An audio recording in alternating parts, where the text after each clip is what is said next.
Hey guys, tonight we're stepping into a 1950s American Sunday morning where the church bells have not yet rung, the sun has barely reached the floral curtains, and one woman is already attempting to prepare several human beings for public inspection. The percolator is bubbling on the stove. A pair of children's shoes waits beside a tin of polish. A starched dress hangs from the bedroom door, protected from breakfast fingerprints, and apparently the general hostility of ordinary life. On the dresser sit a prayer book, a hat pin, a small bottle of perfume and gloves that must remain clean despite the fact that their owner is about to cook eggs, button collars, locate missing socks, and settle a theological disagreement involving two children and the bathroom mirror. The family will later enter church looking calm, tidy, and spiritually prepared. The difficult part is that somebody must manufacture all three conditions before 9 o'clock. Sunday was described as a day of rest. This was technically true for several members of the household. For the housewife, it was more like a weekly stage performance with hymns at the end. Before we begin, take a second to like the video and subscribe, but only if you genuinely enjoy these quiet journeys into the forgotten routines, strange expectations and hidden pressures of old America. And tell me where you're listening from and what time it is there. I would also love to know whether your family had a particular Sunday rule that nobody dared question. Perhaps shoes had to be polished the night before breakfast had to be eaten without staining anything, or everyone had to sit in the same pew for reasons known only to your grandmother. Many of these stories begin with memories and suggestions from viewers, so keep them coming. Now dim the lights, turn on a fan, if you have one, pull the blanket a little higher, and let your shoulders relax. The house we're visiting is already awake, but you do not have to be. You may simply listen while someone else worries about whether a child's collar is straight enough to reflect favourably on the family's moral condition. What did Sunday morning actually require from a married woman in the 1950s? How early did she rise before the rest of the household? Who selected the clothes prepared? The breakfast? Packed the offering envelope? And remembered which child needed a Bible? A handkerchief? Or a completed Sunday school lesson? What happened if the family arrived late? Or if a toddler cried during the sermon? Or if a teenage daughter wore something judged a little too fashionable for the sanctuary?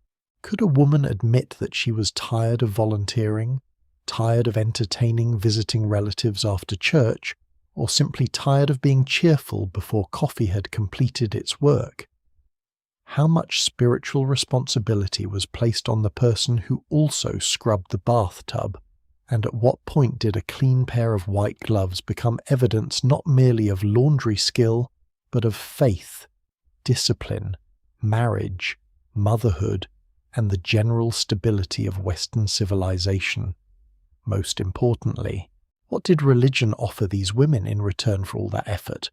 Community friendship, meaning music, comfort, authority, and help, were all real. So were the expectations. The story becomes interesting where those truths meet. Congratulations, you've just woken up in 1956.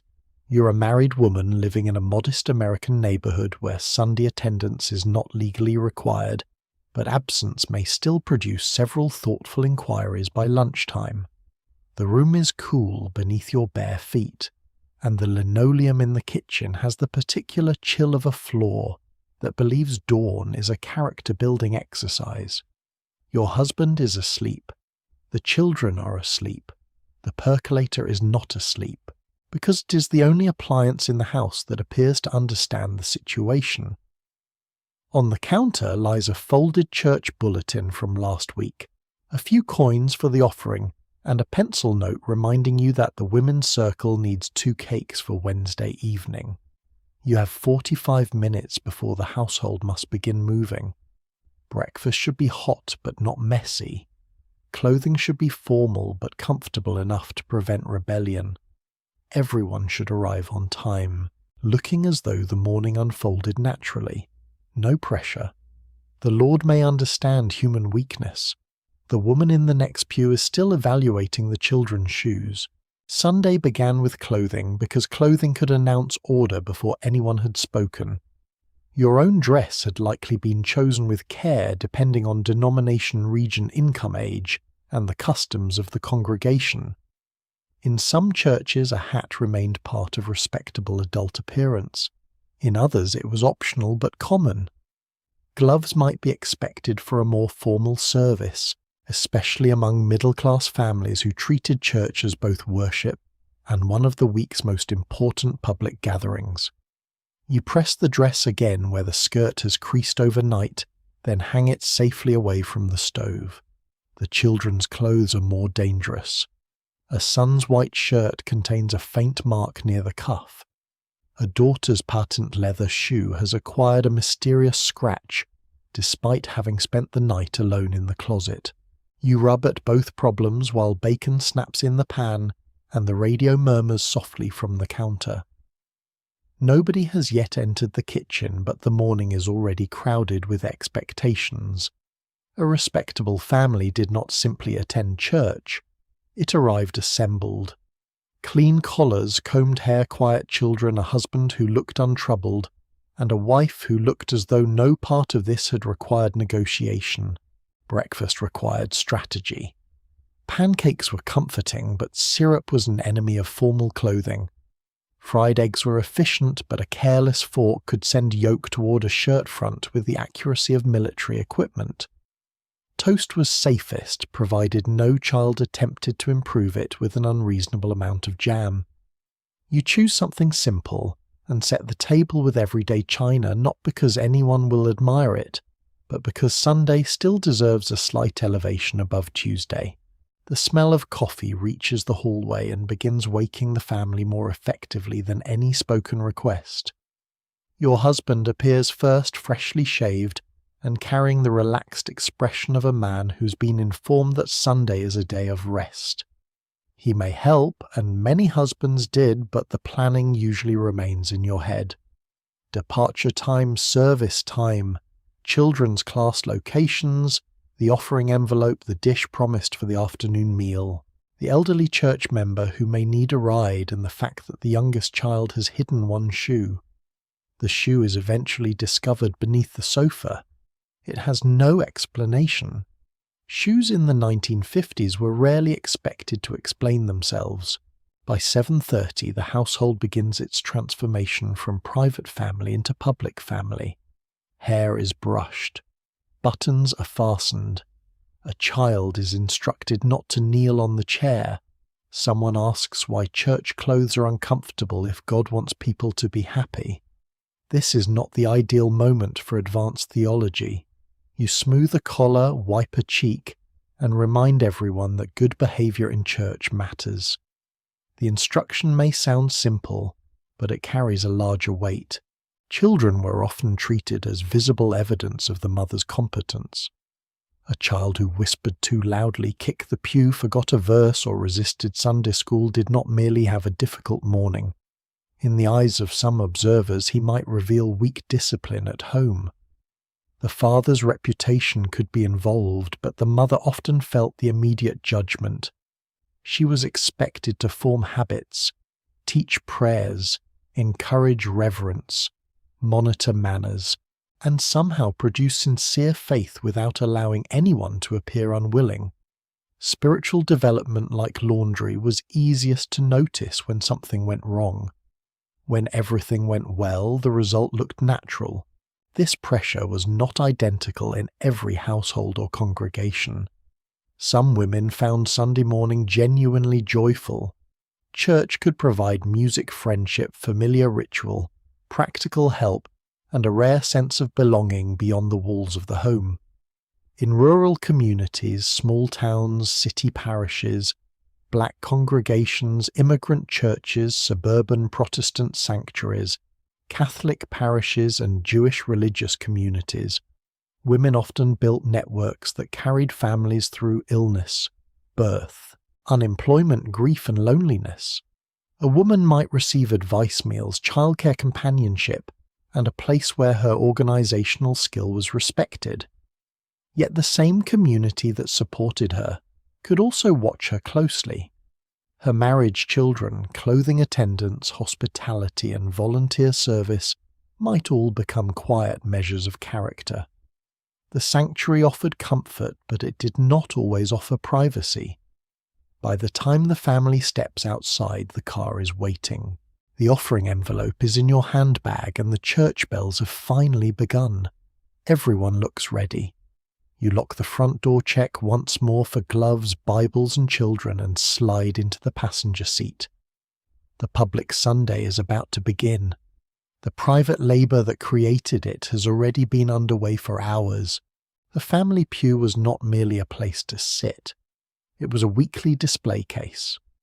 By the time you step through the church doors, the quiet domestic work of the morning has been converted into a public arrangement of polished shoes, brushed hair, straight collars, restrained voices, and one husband who appears to have arrived through a process requiring no assistance whatsoever. The sanctuary smells faintly of floor wax wool coats, perfume hymnals, and the lingering warmth of bodies settling into familiar places. Sunlight passes through coloured glass and falls across the aisle in soft bands. Somewhere near the front, an usher distributes bulletins with the gravity of a man handling official documents. You guide the children toward the pew your family usually occupies, neither too close to the pulpit nor so far back that anyone might suspect a weak commitment. Seating customs differed from church to church, but regular congregations often developed an unofficial geography. Certain families sat near the front. Older members preferred the aisle. Children were positioned where they could be controlled.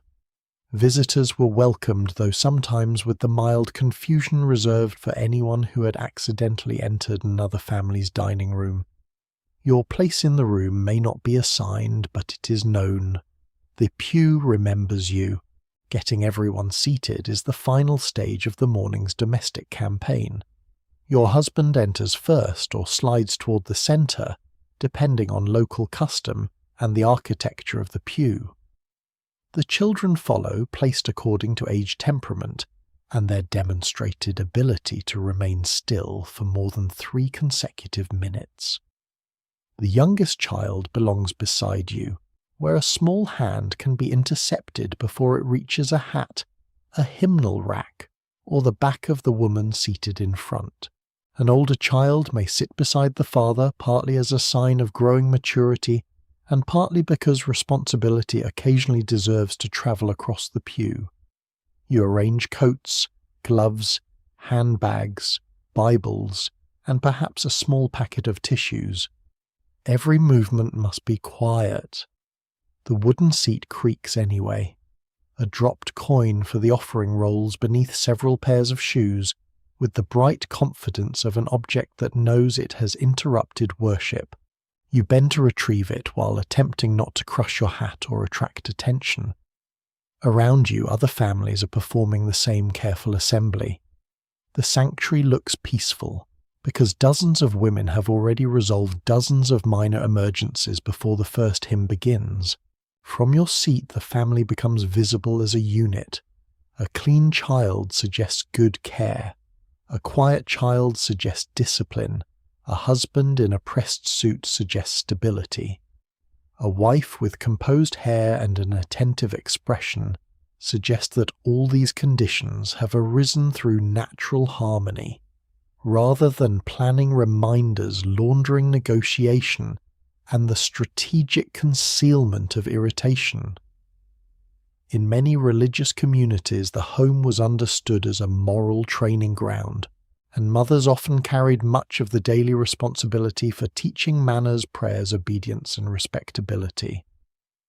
The family pew therefore carried meaning beyond appearance. It could suggest whether the household prayed, whether the children had been taught to listen, whether the parents took worship seriously, and whether the mother possessed that highly praised but vaguely defined quality known as good influence. Nobody needed to announce this evaluation.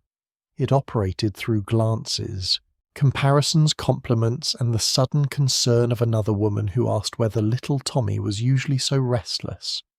The question might be sincere, It might also arrive wearing a hat and carrying a complete diagnosis of your household. The first hymn begins, and now the family must perform together.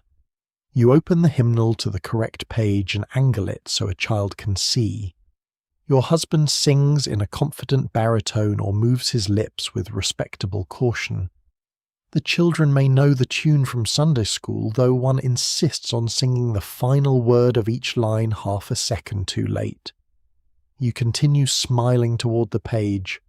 Congregational singing could be genuinely moving, one of the few moments when private voices entered a larger sound, and individual worries became temporarily difficult to hear.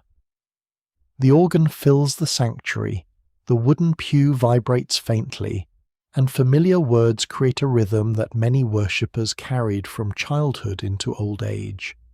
Yet even here the mother's attention remains divided. She sings while noticing that a daughter's hem has folded beneath her, that a son is balancing the hymnal on one finger, and that the youngest child has discovered a pencil. She is worshipping, supervising, anticipating, and correcting all, without appearing distracted. This was a special form of religious concentration, keeping one eye on heaven and the other on a child who might soon draw across the bulletin. The sermon brings another test. Adults are expected to listen. Children are expected to imitate adults until they're old enough to understand why. You settle back against the hard wood and prepare for a period of stillness that may last 20 minutes, or considerably longer depending on the preacher's relationship with clocks. A child shifts beside you. Another whispers a question about lunch. You place one gloved finger against your lips. In some churches, mothers carried small picture books, folded paper or quiet objects to occupy younger children. In others, even these could be viewed as distractions from the service. Expectations varied, but the governing principle remained simple. The child should not become the most memorable portion of the morning. If a baby cried, the mother was usually the person expected to rise, gather the child step carefully past knees, and retreat toward a vestibule or nursery. Her absence from the sermon might be regrettable, but the congregation's continued ability to hear it took priority. She returned when calm had been restored, often with the expression of someone who had merely stepped out to negotiate a minor treaty. The pew also revealed who was missing. An empty place beside a married woman might invite concern about illness, work travel disagreement, or a husband's lack of interest in church. A frequently absent child might raise questions about discipline. A woman arriving alone could receive warmth and sympathy, but she might also become the subject of quiet speculation depending on her circumstances.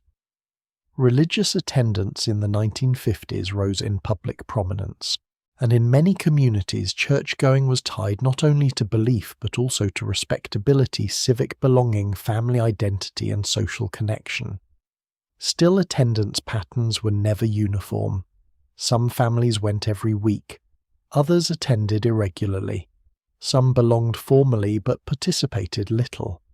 Some husbands left religious instruction largely to their wives. Some women attended because they believed deeply, some because they valued community, some because family expectations made absence difficult, and many because all these reasons overlapped. The pew simplified these complicated motives into one visible fact, present or absent. It was an efficient system. Human life was less cooperative. During the offering, the family's public image becomes connected to money. The plate approaches from the aisle passed hand to hand beneath lowered eyes. You have already prepared the envelope, perhaps with the family name printed neatly on the front. The amount inside depends on income habit conviction, and whatever the household budget has survived that week. For families with limited means, giving could represent sincere sacrifice. For others, it was part of expected participation. The children may receive coins to place in the plate themselves, a lesson in generosity, and a small opportunity to produce a metallic sound louder than necessary. You watch the envelope disappear and remember the groceries still needed the school shoes becoming tight and the women's group collection scheduled for Wednesday. Religious giving could support worship charity missions, education relief and community care. It could also become another category managed by the person who already knew the price of milk, the balance in the checking account, and how long the winter coat might last. Faith was spiritual. Its envelopes were remarkably practical. When the final hymn ends, the family rises together. Knees straighten, coats are gathered, books return to racks, and the children begin to recover the energy they have stored during the sermon. You inspect the pew for gloves, pencils, and evidence. The family has made it through the service. Nobody shouted. No button was lost. The youngest child only asked about lunch 3 times. By reasonable standards, this is triumph. Yet the public part of Sunday is not finished. The aisle now becomes a receiving line of greetings, compliments, questions, introductions, and observations. Someone praises your daughter's dress. Someone else remarks on how tall your son has grown.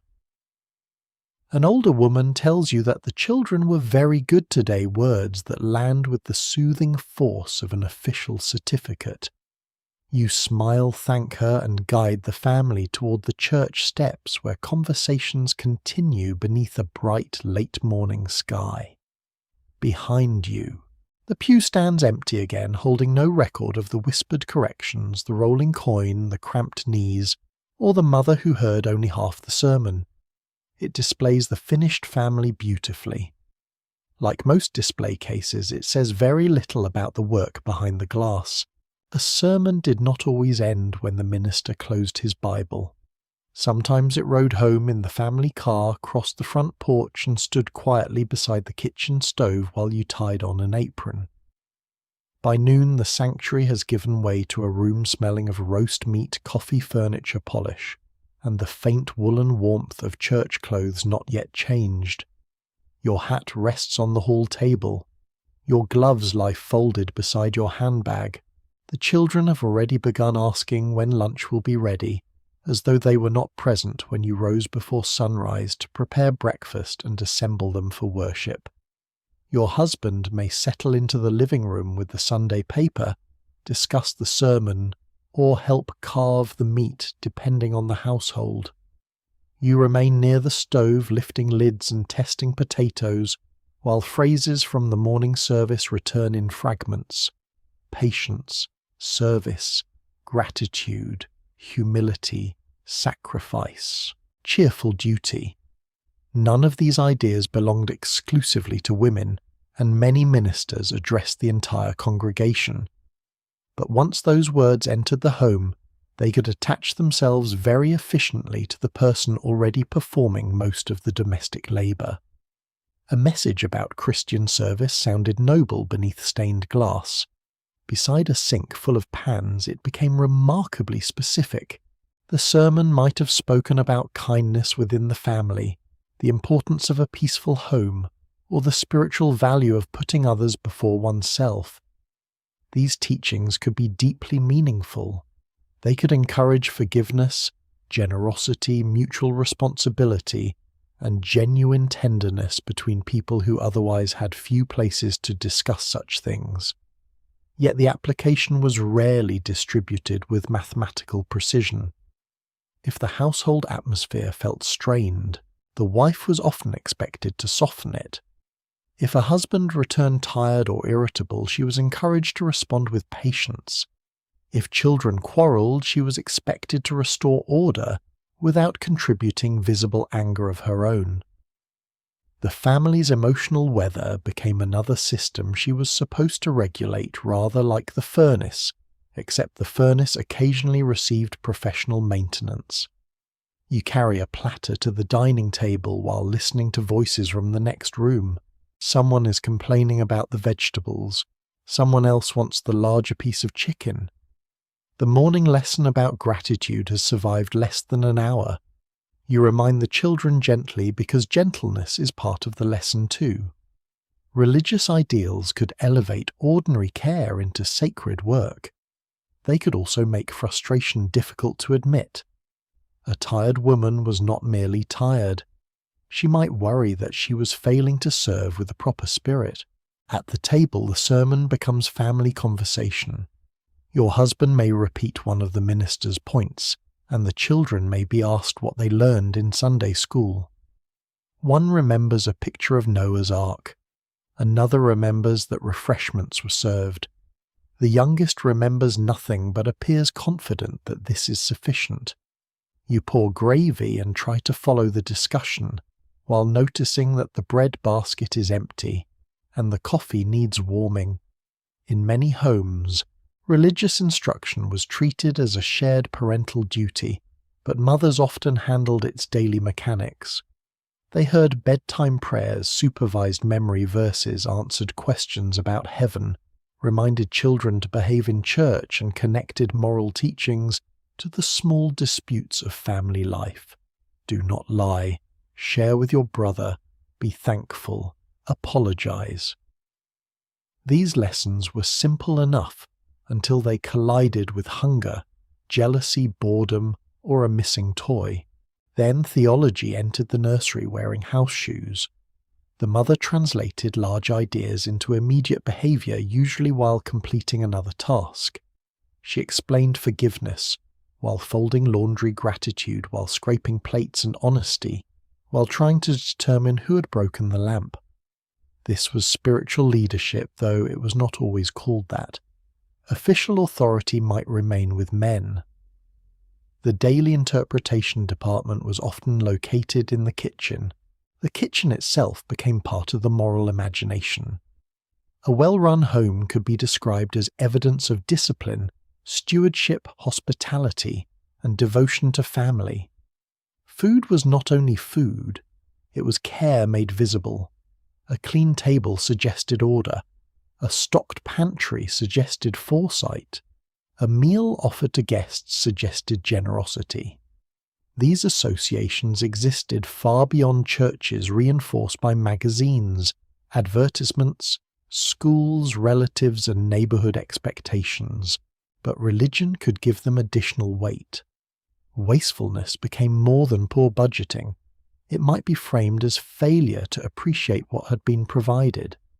Untidiness could suggest neglect.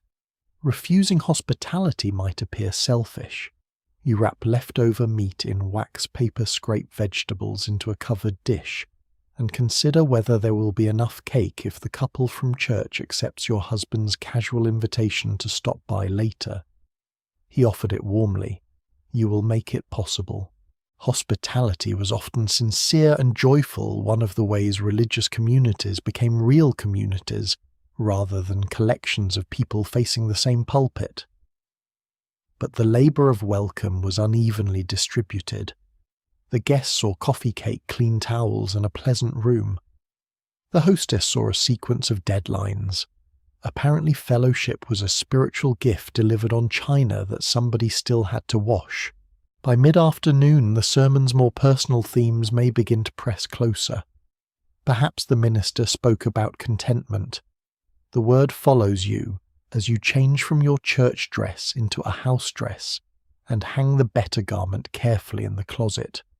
Contentment could mean resisting envy, appreciating family, or refusing to measure life entirely through possessions. For many women, it offered real protection against the relentless consumer promises of the decade. A larger refrigerator, newer curtains, and another polished appliance could not guarantee peace. Religious communities sometimes reminded families of that truth when advertisers preferred not to. Yet contentment could also be used deliberately or not to quiet dissatisfaction that deserved attention. A woman unhappy with isolation might be told to count her blessings. A wife who wanted paid work, education, rest, or more influence over family decisions might wonder whether wanting these things revealed selfishness. A woman enduring a difficult marriage might hear general advice about patience and sacrifice without receiving practical help for the particular pain inside her home. The teaching was not always intended to silence her. Often it came from people sincerely trying to preserve families and encourage endurance. But advice designed for ordinary irritation could become dangerous when applied to serious harm. Be patient is a very different sentence when the problem is a wet towel than when the problem is fear. Religious messages about marriage varied widely among denominations, congregations, ministers, and families. Some emphasized male authority. Others spoke more strongly about mutual duty, companionship, and the husband's obligation to love and protect. Many couples adapted official language to the realities of their own relationship.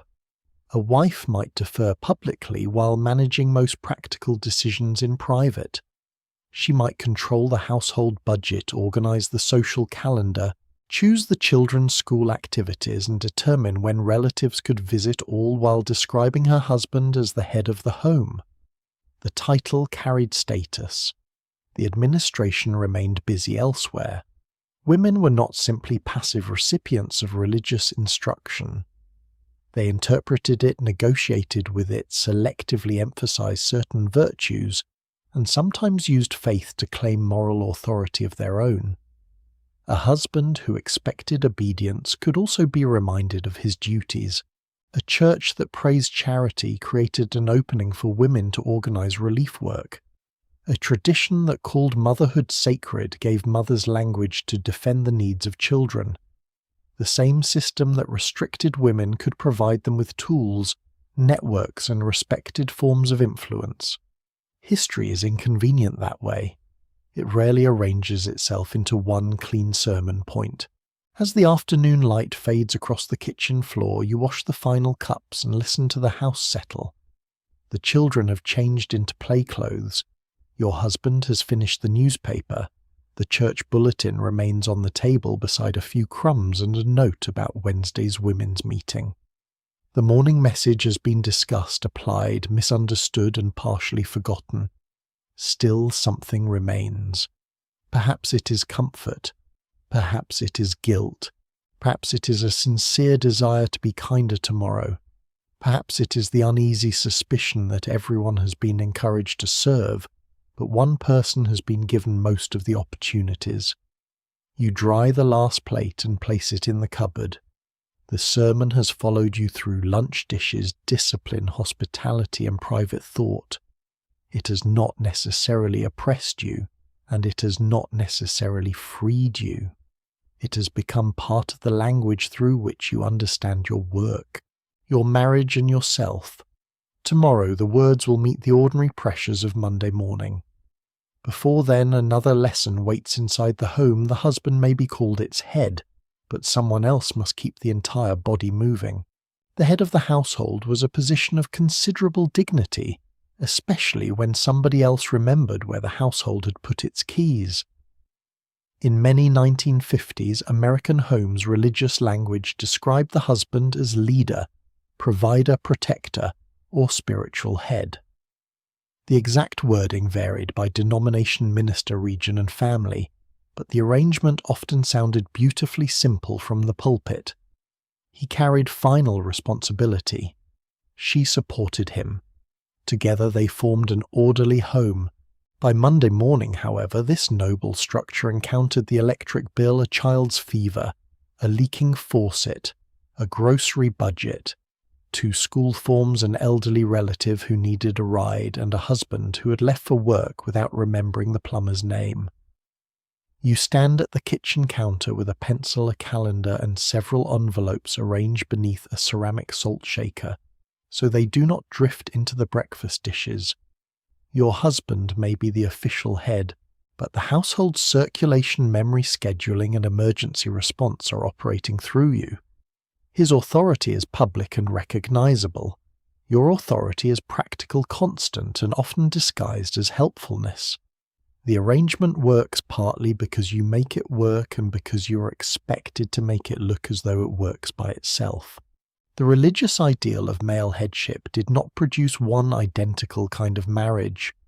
Some husbands interpreted leadership as sacrifice, steadiness, and responsibility. They handed over their pay, consulted their wives, helped with children, and understood that authority without care was merely self-importance wearing a necktie. Other men treated the same language as permission to decide where the family lived, how money was spent, whether a wife worked, which church the household attended, and when disagreement had lasted long enough. Most marriages existed somewhere between these poles shaped by personality affection, economic necessity, local custom, and whatever examples the couple had observed in their own parents. You may publicly tell friends that your husband makes the final decisions. Privately, you know that most decisions arrive already prepared. You have compared prices, spoken with the teacher, examined the bank balance, consulted the bus schedule, and introduced the preferred option over dinner in a tone suggesting that it has just occurred to both of you. This is not necessarily deception, it is domestic diplomacy. The official leader reaches the correct conclusion with remarkable consistency, particularly after his wife has removed all the incorrect ones from the table. Money made the contradiction especially visible. The husband was usually expected to provide, but the wife was often expected to transform the income into evidence of prosperity, restraint, generosity, and order. His pay envelope entered the home as a number. In your hands it became rent or mortgage, groceries, church offerings, school supplies, clothing, medicine, utilities, transportation, birthday gifts, and the quiet reserve required for things that broke without consulting the budget. You sit at the dining table after the children are asleep, writing figures on paper, while the radio plays softly from the living room. A department store charge account may carry your name or his, but the consequences of using it live in your calculations. Religious advice frequently praised thrift stewardship and freedom from envy. These teachings could protect families from the decades' expanding pressure to purchase every appliance, automobile, and coordinated living room set advertised as essential to happiness. Yet thrift also became another test of the wife's competence. If the family looked shabby, she had failed to manage. If she spent too freely, she had failed to restrain herself. If she requested more money, she risked appearing ungrateful. The provider earned the income. The homemaker was expected to make it appear larger. Spiritual headship created a similar division between title and labor. A husband might be expected to lead family prayer or set the household's religious direction, but the mother often handled the daily work that kept faith visible. You remind the children to say grace. You help with Sunday school lessons. You search for the missing Bible on Saturday night. You explain why a lie is wrong, why an apology matters, and why the family cannot leave church immediately even though lunch exists.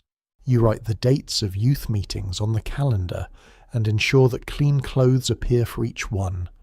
If the family hosts a visiting minister, you prepare the guest room plan, the meal, warn the children, and decide which towels look least exhausted. Your husband may offer the formal prayer before dinner. You have spent 3 hours making certain there is a dinner around which prayer can occur. This does not make his role meaningless.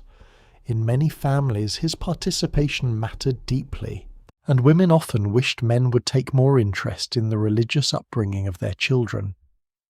But the distinction remained: spiritual authority could be expressed in a few visible moments, while spiritual maintenance occupied the spaces between them.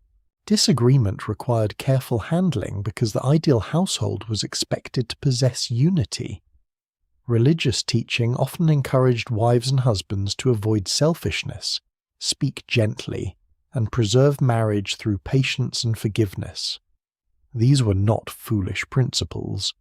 Most homes benefited from less shouting and more mercy. The difficulty appeared when harmony became the wife's special assignment. If you challenged a decision too directly, you might be accused of undermining leadership. If you remained silent, the decision might still produce consequences you were expected to manage. Suppose your husband promises that relatives may stay for a week. He has exercised generous hospitality. You've acquired additional laundry meals, bedding, and conversation. Suppose he agrees to a church responsibility without checking the family calendar. He has demonstrated commitment. You have discovered that 3 existing obligations now occupy the same Wednesday evening. The official decision takes 1 sentence. The practical adjustment takes the rest of the week. A skilled wife learns to raise objections without sounding oppositional, to guide. Without appearing to direct, and to repair plans without announcing who failed to think them through. She becomes influential by making influence difficult to see. Publicly, the marriage may appear clearly organized. At a church supper, your husband discusses work politics or the building fund, while you pour coffee and keep track of the children. When another couple asks about a household decision, he answers. You may add a detail, correct a date, or gently rescue him from forgetting the name of the contractor currently rebuilding part of your kitchen. The room recognizes him as the family representative, yet the other women often understand the hidden structure immediately. They know who arranged the meal, remembered the invitation selected, the gift sent, the card telephoned the sick neighbor, and ensured that the husband arrived wearing the correct suit. Women's conversations sometimes carried an entire second system of household governance beneath polite remarks about recipes and weather. They traded information about prices, doctors, schools, temperaments, illnesses, employment, and which men could be persuaded to support which plan. This informal authority could be substantial. It allowed women to shape congregational life, family decisions, and community networks. But because it was framed as service rather than power, it rarely threatened the official hierarchy. Influence was acceptable so long as it remained modest, useful, and preferably accompanied by cake. For some women, this arrangement felt secure. A husband's responsibility to provide could offer protection in a society where women's employment options and wages were limited.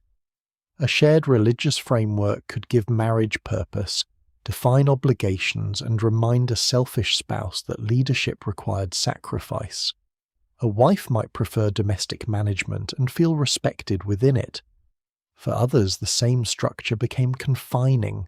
A husband could invoke authority when convenient while leaving the burden of consequences to his wife. A woman with better financial judgment, stronger religious commitment, or greater practical ability might still be expected to conceal the imbalance. And when the marriage involved cruelty, addiction, intimidation, or violence, advice about submission and unity could make it harder to speak plainly about danger. Not every minister counseled silence, and not every congregation ignored suffering. Families, clergy, and communities responded in widely different ways. Still, the cultural ideal often rewarded the appearance of order, and appearances are particularly persuasive when they arrive every Sunday in pressed clothing. Late in the evening, the official head of the household may lock the doors, turn off the living room lamp, and announce that everyone should get some rest. You remain awake for another 20 minutes. There is milk to place in the refrigerator, a permission slip to sign, a shirt to soak, and a note to leave beside the telephone. Before bed, you check the calendar one more time and move the offering envelope where it will not be forgotten. The house is quiet now, and its hierarchy appears settled. His name may be first on the account, the deed, the church directory, and the formal decisions. Your handwriting appears everywhere else. The marriage ideal promised a clear division of roles, but daily life kept smudging the line. Leadership required someone to anticipate what came next, and anticipation had become your permanent occupation. Tomorrow morning, another model of feminine duty will be waiting beside the coffee pot printed in scripture, praised in sermons, and adjusted for modern suburban life. She rises early, works without complaint, and seems never to misplace a child's shoe. Proverbs had given her a name. The 1950s would give her an apron. Proverbs 31 did not mention an electric percolator, a chrome refrigerator, or a supermarket loyalty to whichever brand of shortening happened to be on sale. Yet by the 1950s, the ancient image of the capable, industrious, respected wife could be made to feel remarkably at home beside all three. In sermons, women's groups, devotional materials, and ordinary family conversation, the passage often served as a broad symbol of feminine diligence. A woman who rose early, managed resources wisely, cared for her household, helped those in need, spoke with wisdom, and did not appear to collapse beneath the weight of any of it. Interpretations varied widely, and many readers understood the passage as praise rather than a daily checklist. Still, a checklist was often what modern culture preferred. You stand in a suburban kitchen at 6:30 in the morning, the percolator ticking steadily, while toast darkens beneath the broiler, and the biblical woman begins to acquire contemporary equipment. She has traded ancient textiles for a sewing machine, household servants, for labor-saving appliances, and the city gate for a husband whose clean shirt has somehow become part of his public reputation. She's still expected to rise while it is dark. Modernity has simply provided brighter light in which to do it. The woman described in the passage is energetic, economically capable, generous, trusted, and respected. She considers property, conducts trade, produces goods, and manages a large household. Read carefully, she's not a timid, decorative figure waiting for instructions. She exercises judgment. She plans. She buys. She sells. She speaks. She possesses competence that reaches beyond the walls of one room. But in mid-century domestic culture, selected qualities could be emphasized more heavily than others. Industry was admired. Cheerfulness was admired, frugality was admired, public respectability was greatly admired. A wife's commercial initiative or broad authority might receive less attention than her willingness to work from morning until night. The ancient portrait could therefore be narrowed into a familiar modern outline: the good wife as tireless homemaker, careful shopper, patient mother, supportive spouse, charitable volunteer, and household manager who requires surprisingly little maintenance of her own.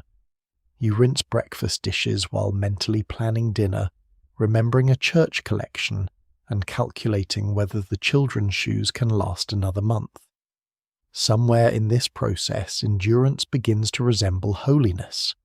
The more smoothly you carry the load, the more successfully the ideal appears to fit. Religious language did not create the 1950s housewife ideal by itself. Advertising agencies, women's magazines, schools, family traditions, employers, government messaging, and post-war housing patterns all contributed to the polished image of the full-time wife at home. But religion could place moral meaning around the image. A neat house became more than attractive. It could suggest discipline. A carefully managed budget could suggest stewardship. A hot meal could suggest devotion. A mother's constant availability could suggest sacrifice. A wife's restraint during disagreement could suggest wisdom. These qualities were not false or trivial. Many women took genuine pride in feeding families, maintaining homes, caring for children, and creating stability after years shaped by depression, war, displacement, or uncertainty. The problem came when good work became compulsory proof of good character. The counter was no longer merely dirty. It was evidence. The late meal was no longer merely late. It indicated a disturbance in the moral machinery. The woman who disliked housework was not simply a person with different interests. She risked seeming deficient in gratitude, femininity, or faith. Apparently the condition of the kitchen floor had been granted access to the soul. The ideal also worked because it was elastic.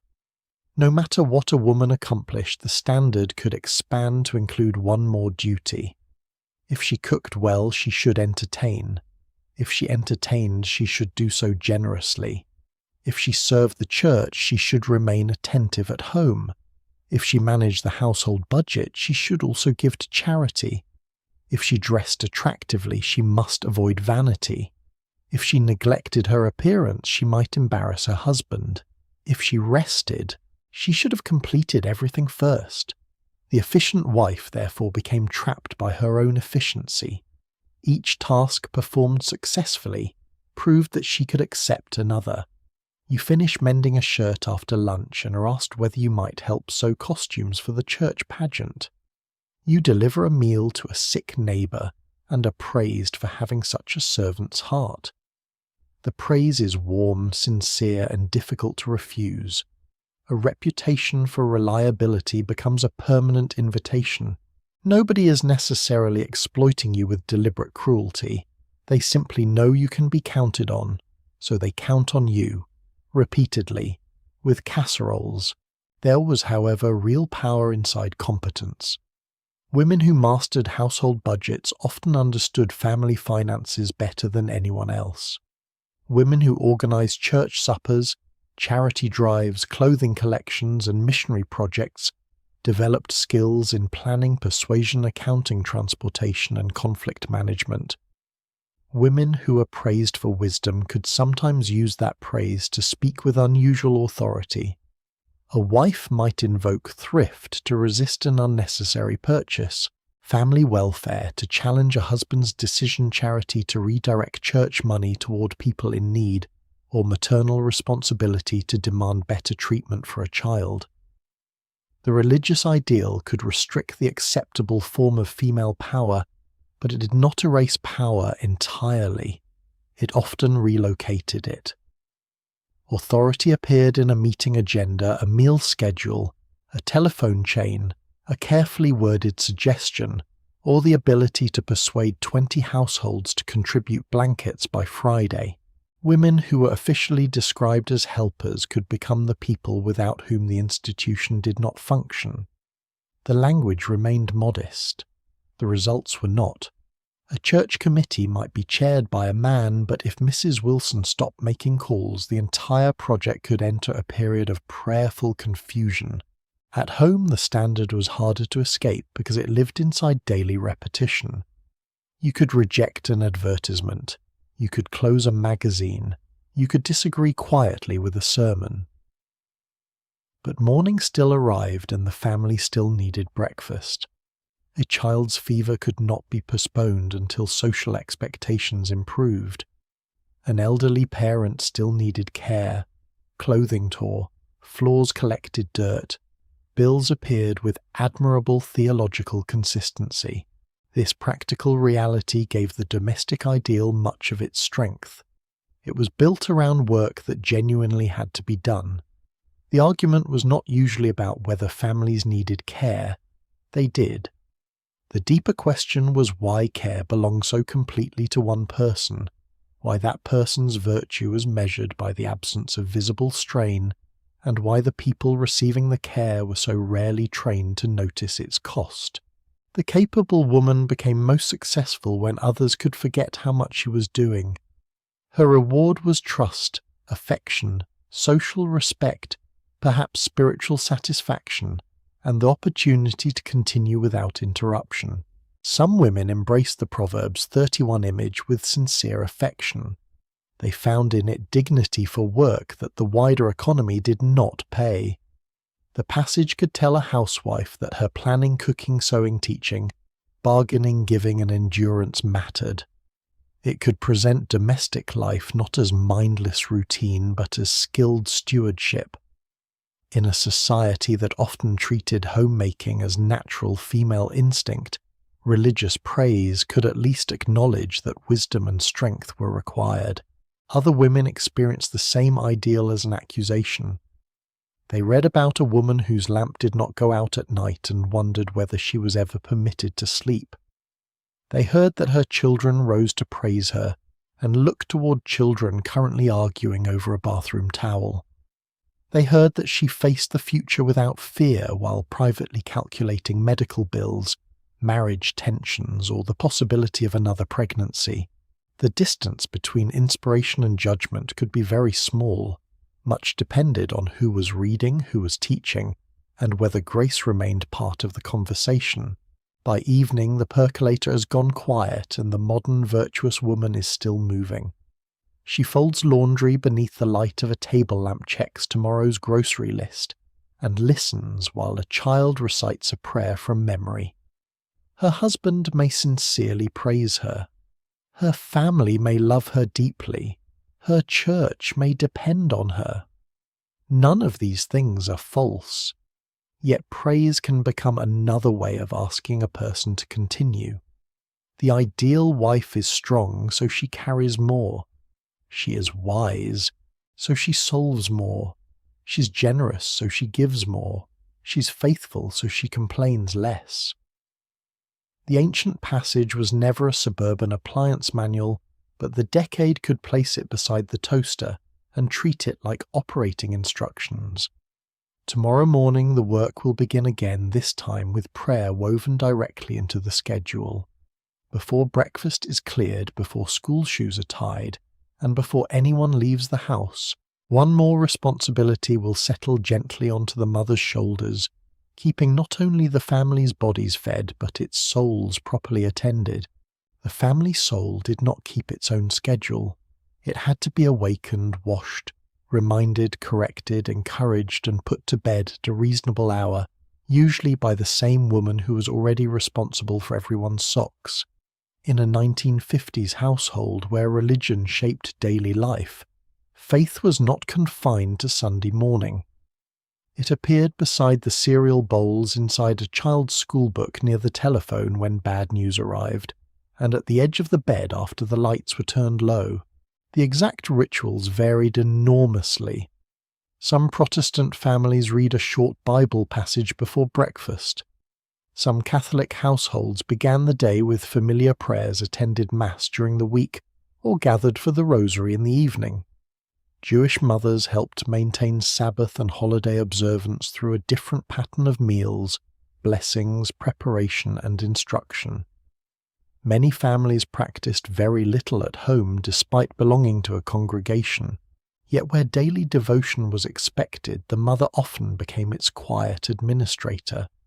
She did not necessarily possess the highest formal authority. She simply remembered when prayer was supposed to happen, which child had forgotten the words, who was worried about a test, and whether anyone had thanked God before reaching for the toast. Morning devotion sounded peaceful when described in a church leaflet.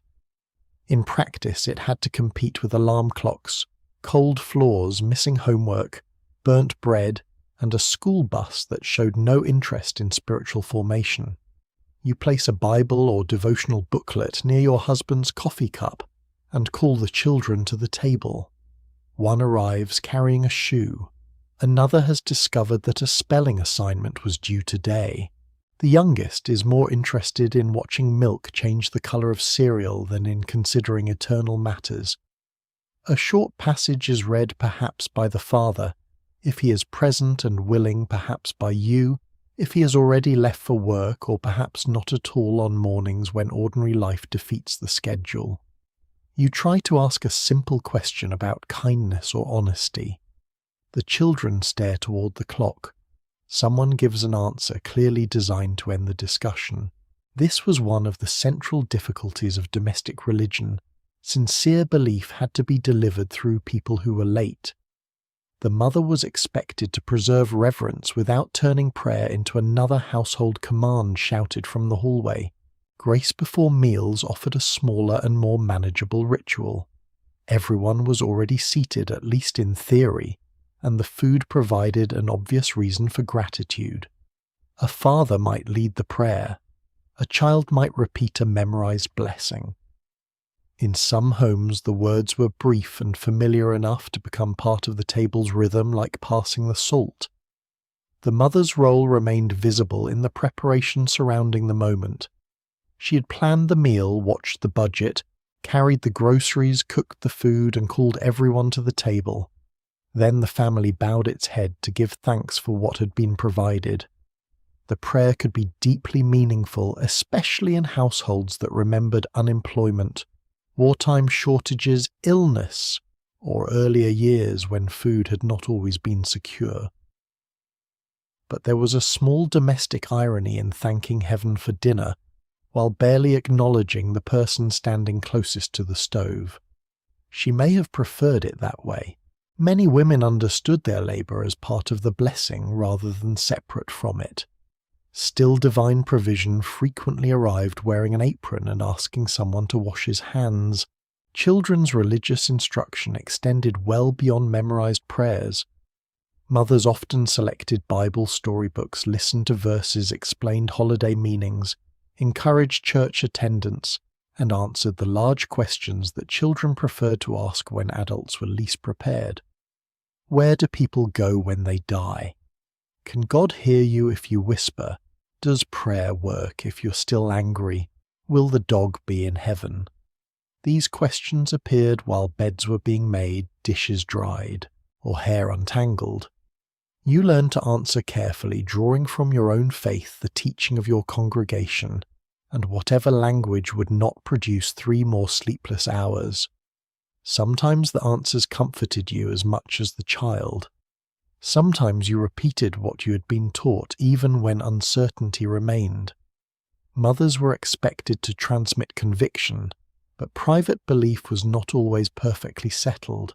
A woman could guide her children through prayer while carrying doubts she had never spoken aloud. She could teach trust while fearing the future. She could explain that God was loving while wondering why a neighbour had become ill or why her own marriage felt so lonely. The lesson continued because the child needed an answer, and mothers were not often granted theological sabbaticals. Religious responsibility could turn ordinary childhood behaviour into evidence of spiritual progress.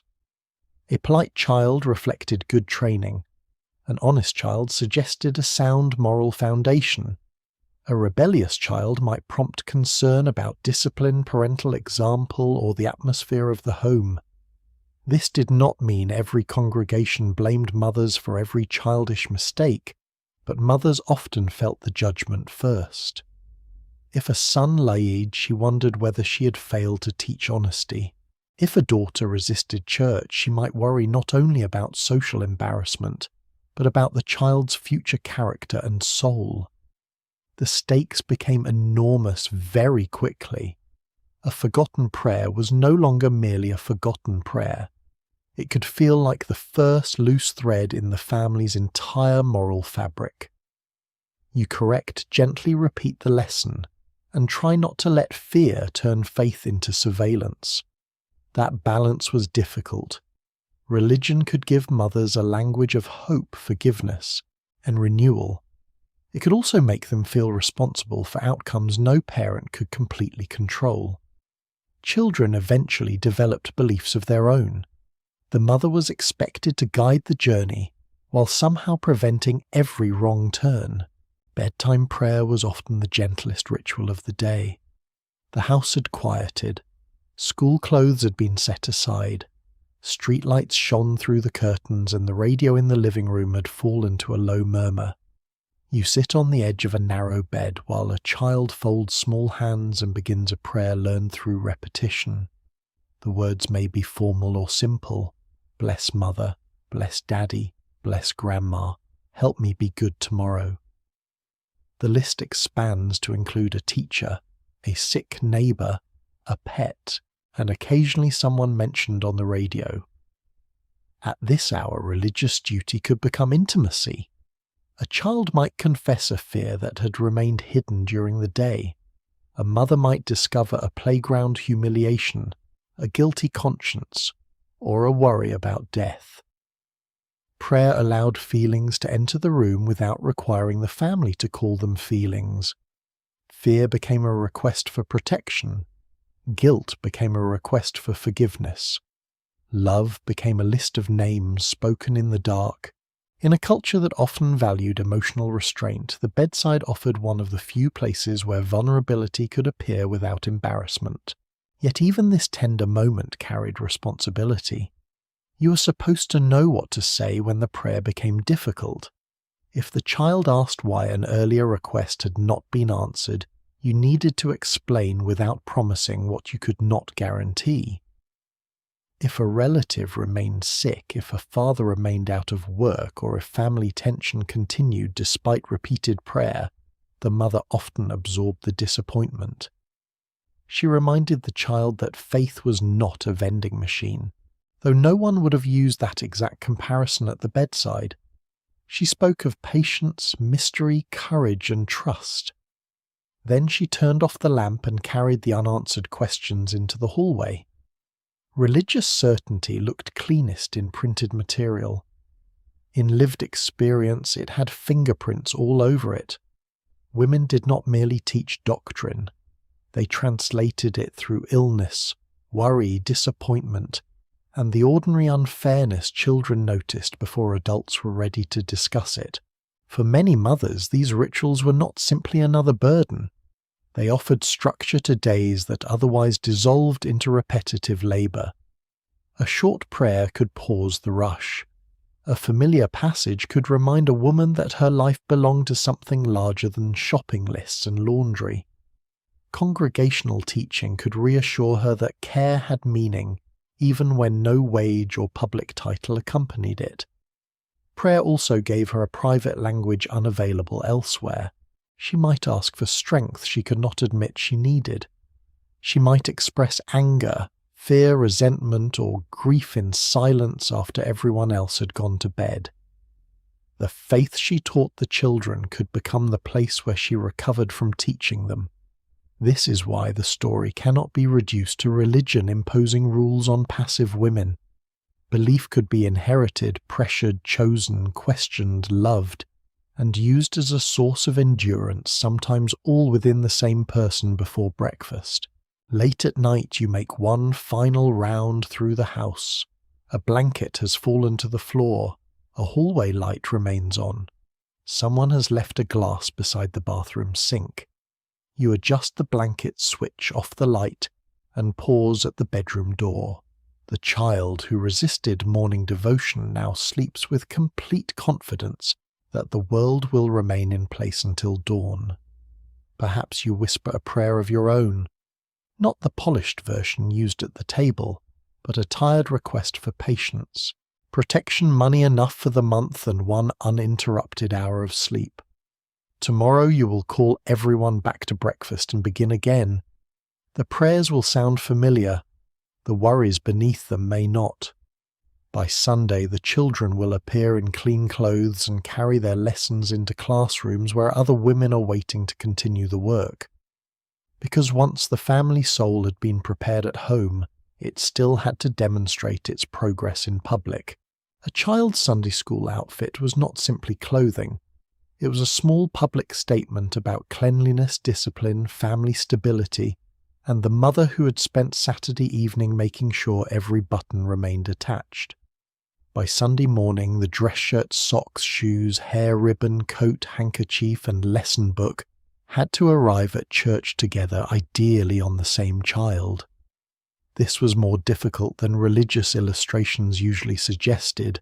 You begin the preparation the night before when the house is quieter and the children have finally stopped producing fresh stains. A white shirt is inspected beneath the kitchen light. A hem is pressed. A loose button is repaired with thread selected from a tin that contains every colour except the one currently required. Patent leather shoes are wiped until they reflect the lamp. In some families, clothing was handed down through siblings altered carefully, or purchased only when growth made further negotiation impossible. The finished appearance might be modest, formal, homemade, or store-bought depending on income and local custom. What mattered was that the child looked cared for. The congregation would see the polished shoe. It would not see you removing mud from it at 10:30 on Saturday night. Clothes carried moral meaning because children were understood to reflect the home that produced them. A neat collar suggested attention. A clean face suggested discipline. A missing button could be merely a missing button, although social judgment was rarely required to remain that reasonable.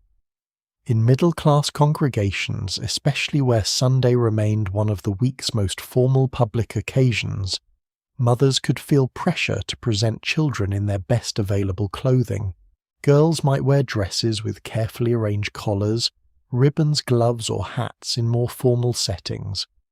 Boys might appear in pressed shirts, jackets, polished shoes, or small ties that spent most of the morning attempting escape. Customs varied by denomination, region, race, class, age, and season. Some congregations expected considerable formality. Others were more relaxed.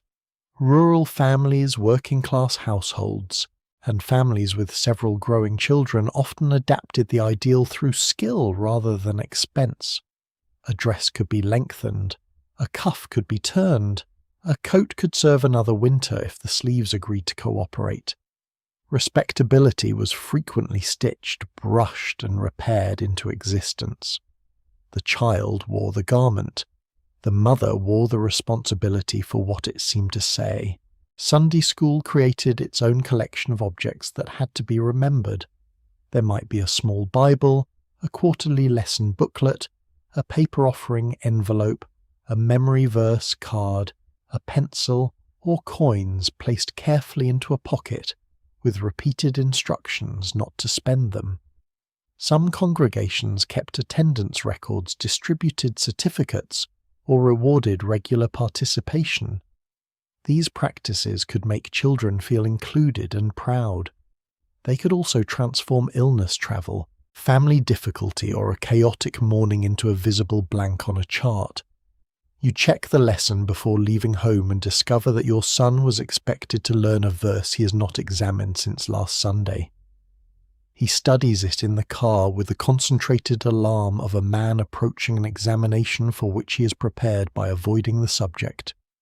Your daughter remembers her verse but cannot locate the card on which it is printed. The youngest has brought a toy not recognized by any known curriculum. You arrive carrying more educational material than anyone else, while knowing that one child's actual preparation consists of 6 hurried minutes and a promise to behave. This was family religious instruction in its natural habitat, sincere, imperfect, and running slightly late. Inside the Sunday school room, the child entered another public test. Small chairs were arranged in rows or semicircles. Bible pictures, maps, paper cutouts, and handwritten verses decorated the walls. The room might smell of chalk paste, old wood, damp coats, and the faint sweetness of cookies waiting for later. Most teachers were volunteers, often women who had already prepared their own households before arriving to guide other people's children.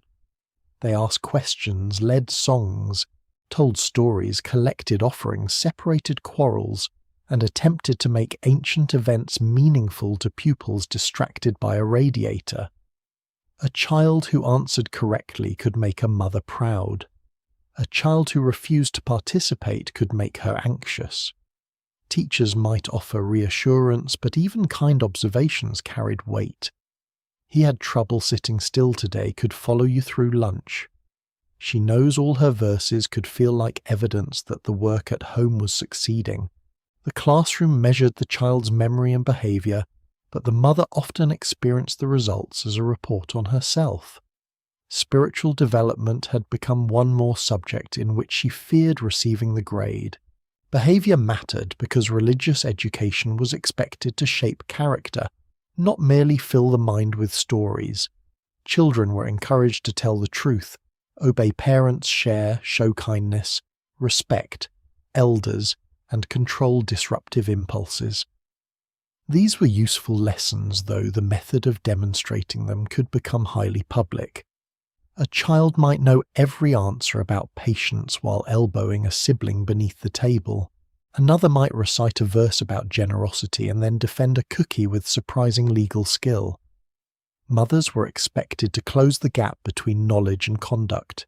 You repeated the lesson at home, translated it into household rules, and looked for signs of progress. When the child failed, as children reliably do, the failure could feel larger than the moment. Was the home inconsistent? Had discipline been too weak? Had the parents failed to set a proper example? Religious communities did not universally accuse mothers of such things, but mothers often accused themselves before anyone else had time. The ideal child became a small ambassador for the family's faith. Unfortunately, ambassadors occasionally kicked the pew and denied responsibility while still wearing evidence on one shoe. The pressure was not distributed equally. Black mothers preparing children for church in segregated America often understood Sunday clothing and behavior within a wider struggle for dignity and protection. A carefully dressed child could express pride, community belonging, and resistance to a society eager to deny respectability, regardless of how perfectly it was performed. Black churches offered education, leadership, music, mutual aid, and public space in communities restricted elsewhere, and children's participation could carry deep cultural as well as religious importance. Yet black mothers also faced judgments that white domestic ideals could not explain, including the need to prepare children for discrimination beyond the church doors. Working-class mothers might clean offices, serve meals, take in laundry, or complete factory shifts before finding time to press Sunday clothing. Rural mothers might travel farther and manage farm work around services. Immigrant families could use religious education to preserve language and tradition, while children absorbed a different culture at school. There was no single Sunday school experience. The polished image concealed many kinds of labor, and the meaning of looking proper changed depending on who was being watched and by whom. Children also learned that their mother's reputation traveled with them. If they behaved badly during class, argued in the hallway, or appeared repeatedly unprepared, another adult might speak to her after the service. The conversation was often gentle. That did not make it light. You stand near the classroom door while a teacher explains that your daughter has been whispering during prayer. The child looks at the floor. You thank the teacher and promise to discuss it at home, around you. Coats are being buttoned and families are moving toward the sanctuary. The issue is small, but it has acquired witnesses. Later you ask what happened and discover that the whisper concerned a lost mitten, not rebellion against sacred authority. Still, a correction must be made because the public rule matters. The child learns that behavior reflects on the family. The mother learns that every minor event may require interpretation response and proof that she is taking it seriously. A father may participate in discipline, but the mother is often the person available at the classroom door. Proximity has always been an efficient way to assign responsibility. The child's faith could become especially troubling when it did not develop according to schedule. A daughter might resist memorization. A son might ask questions adults found uncomfortable. A teenager might declare Sunday school childish or begin noticing contradictions between religious teaching and the conduct of respected adults. Mothers could respond with patience, fear, irritation, or quiet sympathy. Some remembered their own doubts. Others worried that doubt, if allowed too much air, would carry the child away from family, community, and salvation. Religious belief was intensely personal, yet mothers were often asked to produce it through routines, attendance lessons, prayers, example, correction, and encouragement. The impossible part was that faith could be taught but not manufactured. You could place the Bible in the child's hands. You could wash the shirt, drive to church, review the lesson, and insist on respectful behavior. You could not control what the child eventually believed. The culture praised a mother's influence when the outcome appeared successful, and often left her with guilt when it did not. Influence was treated like ownership until the child became inconveniently human. When classes end, children spill into the corridor carrying papers, drawings, verses, and information delivered in several competing versions. One has received a small card. Another has lost a pencil. The youngest is holding a paper figure whose theological identity is unclear but whose paste remains active. You gather coats and inspect faces before the family enters the sanctuary. The clothes are no longer perfect. A knee is dusty. A ribbon has loosened. One polished shoe now bears a mark that did not exist 20 minutes earlier. Yet the children are present, and perhaps that is the more important truth. They have sung, listened, questioned, fidgeted, learned something, and forgotten something else.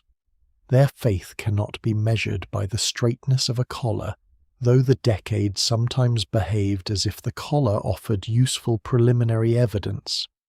You smooth it anyway. Then you guide them toward the family pew, where their public behavior will continue to speak for you. By noon, the classrooms will be empty, but the women who taught inside them will not be finished. Downstairs, tables are already being unfolded, coffee is being prepared, and another kind of religious education is waiting in the church basement. The church basement was where sacred community acquired folding tables, industrial coffee, and a sink full of pans. Upstairs, the sanctuary offered polished wood hymnals, stained glass, and orderly rows of worshippers. Downstairs, women carried roasting trays through a narrow doorway while trying not to brush their Sunday dresses against the wall. By late morning, the room smelled of coffee, yeast rolls, floor wax, damp coats, and whatever main dish had been promised 3 weeks earlier by a committee that assumed ovens possessed unlimited capacity.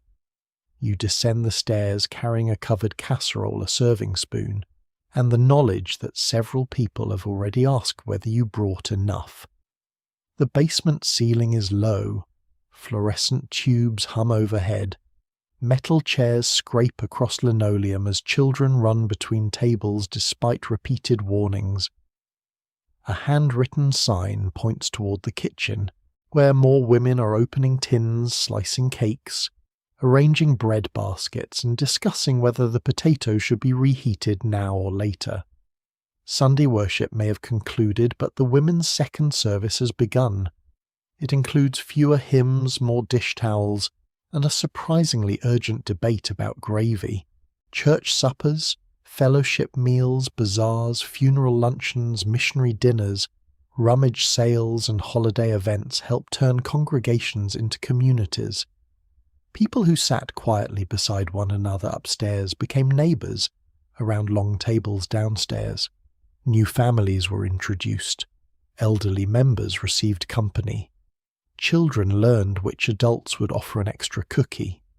Visiting ministers were fed, bereaved families were supported, and money was raised for building repairs missions, charities, youth programs, and countless practical needs. These gatherings mattered.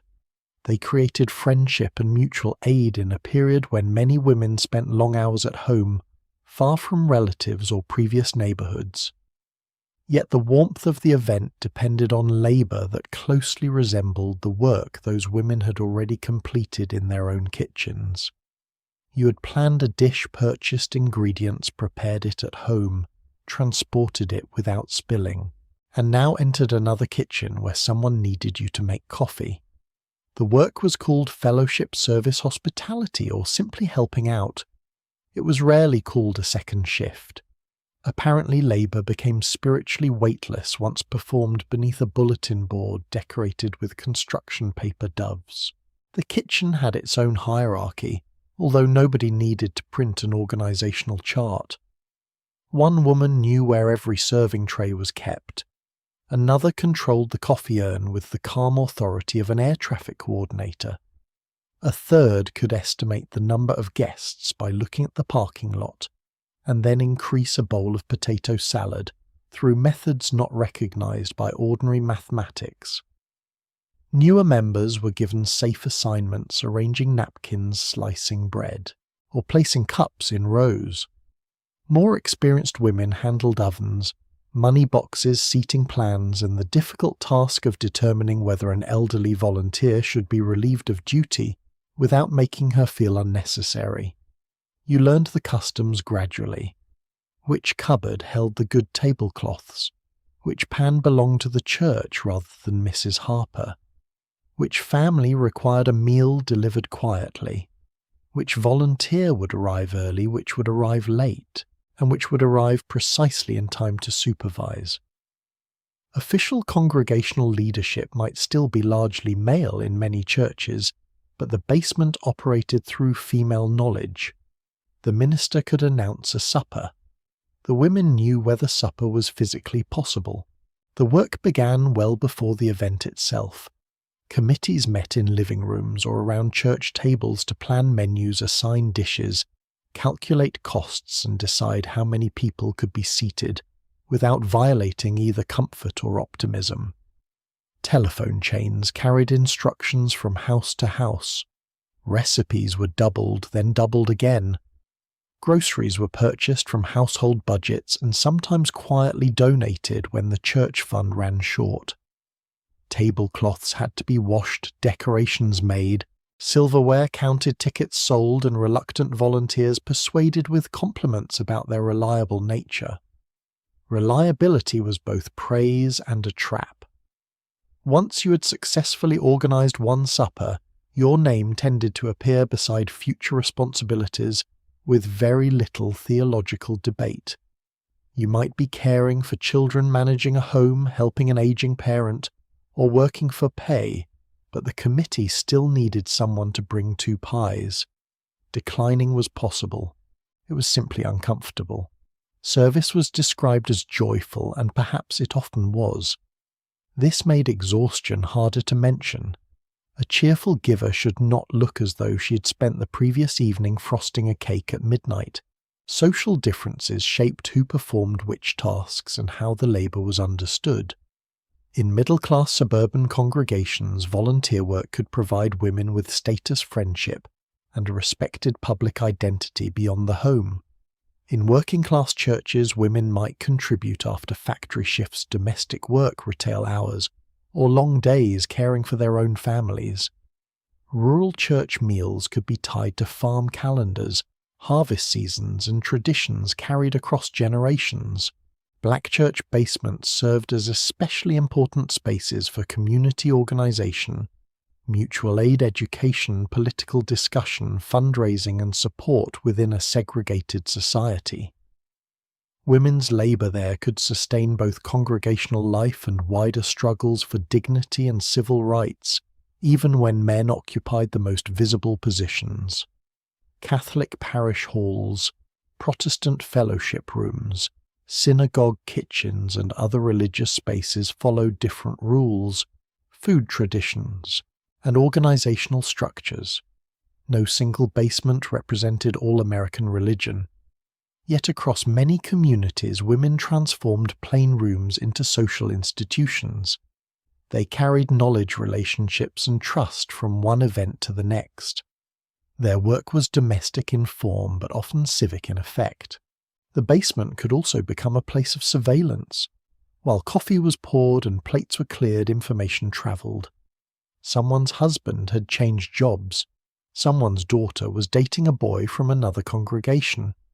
A family had missed 2 Sundays. A new mother looked tired. A widow might need help. A marriage might be in trouble. Some of this knowledge produced kindness. Meals appeared at doors.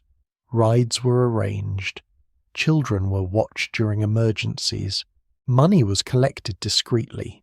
Yet concern and judgment lived close together, and the same network that protected a woman could measure her. Did she volunteer often enough? Was her dish homemade? Did she leave early? Did her children behave? Did she seem grateful? You wash cups beside another woman who asks whether everything is all right at home. Her voice is gentle, and perhaps she truly wants to help. You answer that everything is fine because the kitchen is crowded and the question is larger than the available privacy.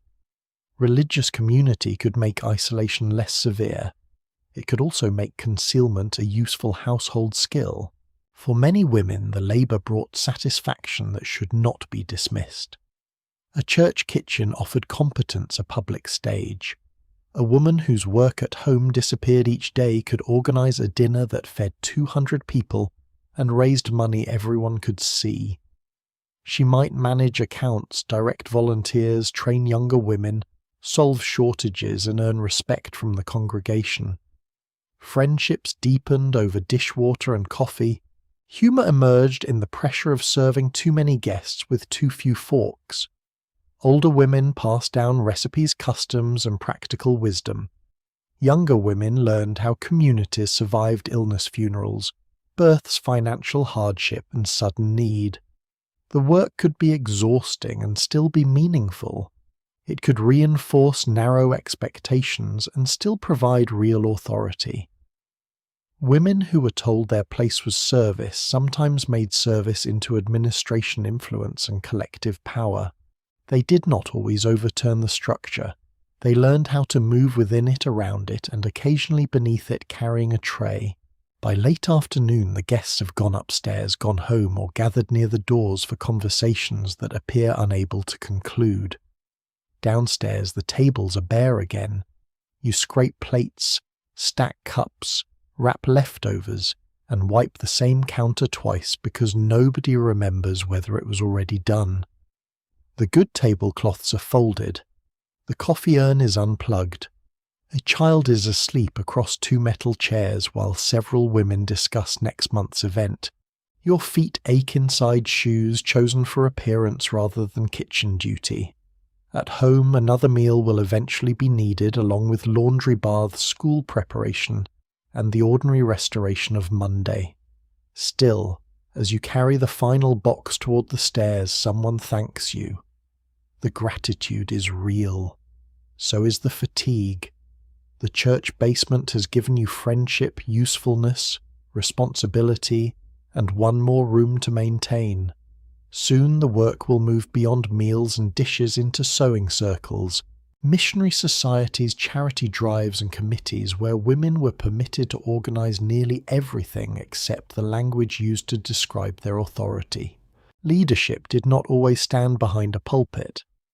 Sometimes it sat at a folding table with a ledger, a pincushion, and a plate of cookies placed carefully beyond the reach of loose thread. By Tuesday afternoon, the church basement or parish meeting room has been rearranged again.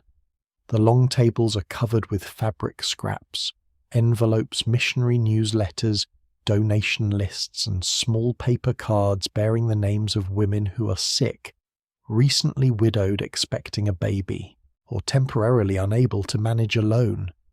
You arrive carrying a sewing basket and a notebook, still thinking about the laundry left damp at home. Around you, women remove coats, exchange news, pour coffee, and begin the work of turning concern into something transportable. A quilt, a parcel, a meal schedule, a collection of clothing, or enough money to support a project far beyond the neighborhood. The meeting may open with prayer and be described as fellowship. Within 10 minutes, someone is assigning tasks, balancing accounts, settling a disagreement, and locating 3 volunteers with cars. No one uses the phrase executive management. The woman in charge is simply helping organize. This kept everyone comfortable while she quietly operated a small institution. Women's missionary societies, church auxiliaries, altar groups, sewing circles, and charitable associations took different forms across denominations and communities. Some studied religious work overseas and raised money for schools, hospitals, clergy, or relief. Others prepared bandages, clothing blankets, food parcels, or supplies for local families. Catholic parish societies might support the church, school, charitable work, or devotional life. Protestant women's groups could organize mission study, fundraising, education, and congregational service. Black church women's organizations often supported local welfare education, civil rights work, and denominational institutions, while operating within communities denied equal public resources. Jewish women's organizations and synagogue sisterhoods likewise built charitable, educational, civic, and religious programs according to their own traditions and community needs. The structures were not interchangeable, and neither were the reasons women joined.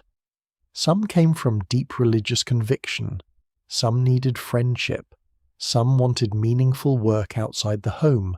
Some had inherited membership from mothers and grandmothers. Many arrived carrying all these motives together along with a cake someone had requested at the last minute. The sewing table made service look harmless and familiar. Needles moved through cloth while conversation moved through the room. A woman could piece a quilt for a family after a fireman donated clothing, assemble infant garments, or prepare items for a church sale. The task resembled domestic work, which made it socially acceptable.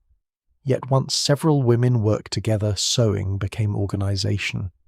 Materials had to be purchased, patterns, selected costs recorded, finished goods stored, and distribution arranged.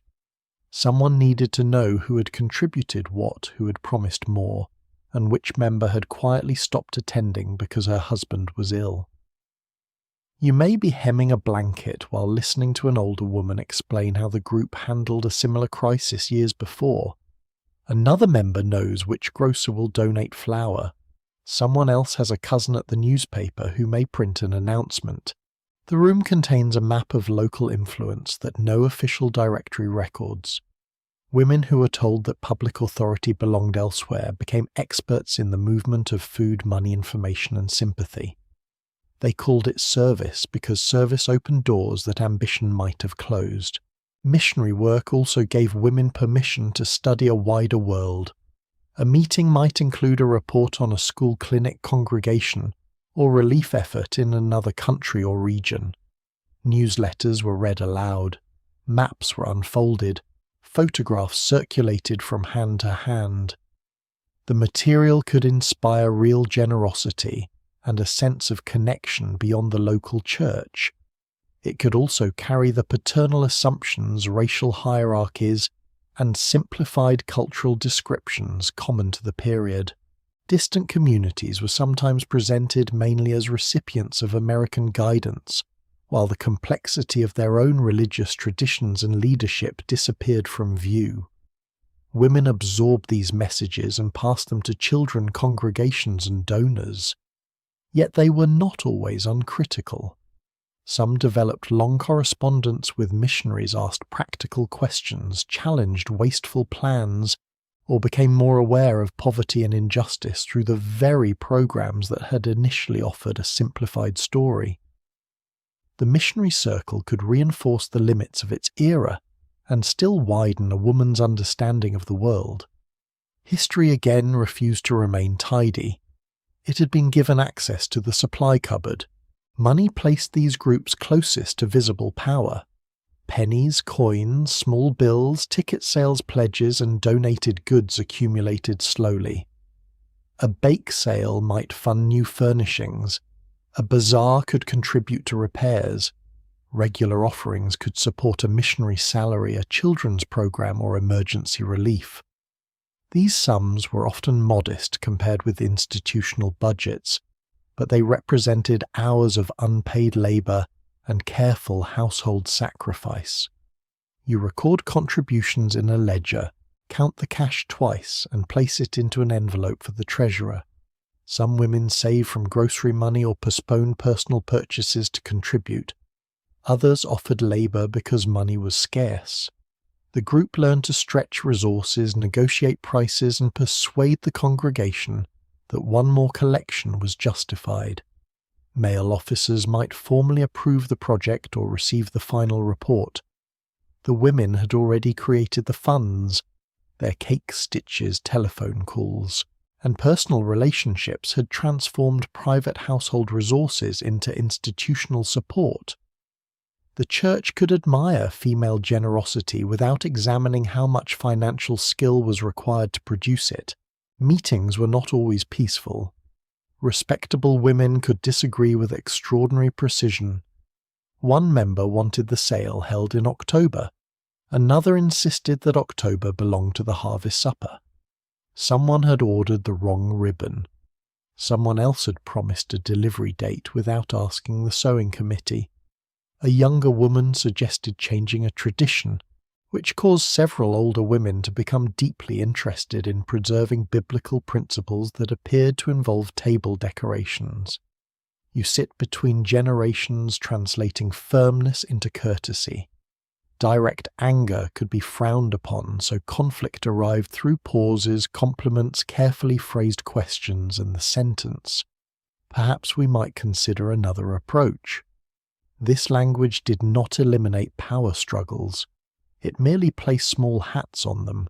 A skilled group leader understood personalities allowed everyone to speak postponed, dangerous decisions until coffee had been served, and gave a difficult member a task important enough to satisfy her, but contained enough to protect the project. Such diplomacy required intelligence. Because it was practiced among women over fabric and refreshments, it was rarely treated as political skill. The work offered a route to identity beyond wife and mother. At home, your accomplishments vanished into the next meal, the next load of washing, and the next room requiring attention. In the missionary circle, your name might be attached to a successful drive, a balanced account, a well-organized meeting, or a project that reached people you would never meet. Others sought your opinion. They trusted your judgment. A shy woman could learn to speak before a group. A younger member could study bookkeeping. A widow could retain a place of purpose after the structure of her household changed. Women made friendships that did not depend entirely on their husbands or children. They discovered who could lead, who could mediate, who could write, and who could persuade a room to accept an unpopular plan. This authority remained bounded. In many congregations, women could raise money for major decisions without being allowed to make those decisions themselves. They could organize almost every detail of institutional life while remaining formally described as assistants. Still, a title is not the only evidence of power. Sometimes the clearest evidence is what stops functioning when a person stays home. For black church women, this organizational tradition often carried particular weight. Within segregated communities, women's groups helped sustain schools, mutual aid health initiatives, youth programs, denominational work, and campaigns for civil rights. They raised funds and spread information through networks built across congregations, neighborhoods, clubs, and family ties. Their labor was shaped not only by religious expectations, but by racial discrimination, unequal employment, and the urgent needs of communities excluded from many public institutions. Yet even as black women exercised formidable leadership, they could face gender limits within their own churches and later find their contributions overshadowed by more publicly visible male figures. The contradiction was familiar institutions depended on women's labor while reserving the language of leadership for someone else. White women's religious groups operated from very different social positions, often with greater protection and fewer external barriers, though they too encountered formal limits. The phrase "women's work" covered vastly unequal experiences. What connected them was not identical hardship, but the recurring habit of relying on women's organization while treating that organization as natural feminine helpfulness. As the meeting ends, scissors return to boxes and unfinished fabric is folded into brown paper bags. The secretary reads the list of assignments one more time. You have agreed to telephone 6 members, finish 2 garments, and bring refreshments next week, although the word agreed may be generous. Chairs scrape back, coats are fastened. The woman who chaired the meeting gathers her notes while everyone thanks her for making the afternoon feel so easy. She smiles because explaining the difficulty would take longer than packing the room. Outside daylight is fading and each woman returns to a household that has continued producing work in her absence. Yet something has shifted. For 2 hours she was not merely maintaining private life. She was planning, deciding, teaching, raising money, preserving relationships, and directing collective effort. The congregation might never call it leadership. It did not need to. By Sunday, the results would be visible in donated clothing, balanced accounts, supported families, and another successful event. The next task would appear more domestic again, welcoming guests to a carefully prepared table, where hospitality would be praised as a virtue and measured in portions. Hospitality was supposed to look spontaneous, which was convenient for everyone except the woman who had to predict it. By 11:30 on Sunday morning, the final hymn has ended, the children are restless, and your husband is standing near the church steps speaking warmly to a visiting couple. You see the conversation from several yards away and immediately recognize the dangerous rhythm of it. Friendly laughter, a glance toward the parking lot, and then the sentence, "Why don't you join us for dinner?" He means it sincerely. You admire his generosity. You also know that the roast is sized for 4. The dining room table is covered with school papers, and the good towels are still damp from washing. The invitation travels from his mouth to your schedule without passing through any visible machinery. You smile, say how lovely it would be, and begin calculating whether canned vegetables can be expanded through prayer. In many religious communities, welcoming strangers, feeding visitors, and opening the home were treated as signs of charity and fellowship. The ideal was warm and humane. The execution required onions, clean napkins, extra chairs, and a wife capable of appearing delighted while mentally dividing one pie into increasingly theological portions. The Sunday dinner carried more meaning than an ordinary meal. It followed worship-gathered family or guests around one table, and allowed religious community to continue beyond the church doors. A minister visiting missionary widowed neighbour, newly married couple or family new to the congregation might be invited home. In some households, relatives arrived regularly after services. In others, dinner was quieter, but still expected to feel special. Roast meat potatoes, vegetables rolls, gravy coffee and dessert if the budget and oven had cooperated. Customs varied by region, denomination, ethnicity, class and family tradition. A southern table might differ greatly from a Midwestern one. Catholic, Protestant, Jewish, black, immigrant, rural and urban families carried different foods and Sabbath customs into their homes. But across many communities, hospitality transformed private domestic work into evidence of moral character. A generous table suggested a generous spirit. A calm hostess suggested a peaceful household. A pleasant meal suggested that the family's faith survived contact with gravy. If the potatoes were lumpy, salvation was probably secure. Reputation was less certain. Preparation often began before church. The roast might already be in the oven at a low temperature placed there after breakfast, and entrusted to both timing and optimism. Vegetables had been peeled the night before. A cake waited beneath a cover. The tablecloth was spread before the children dressed, then guarded from them as though it were an important national document.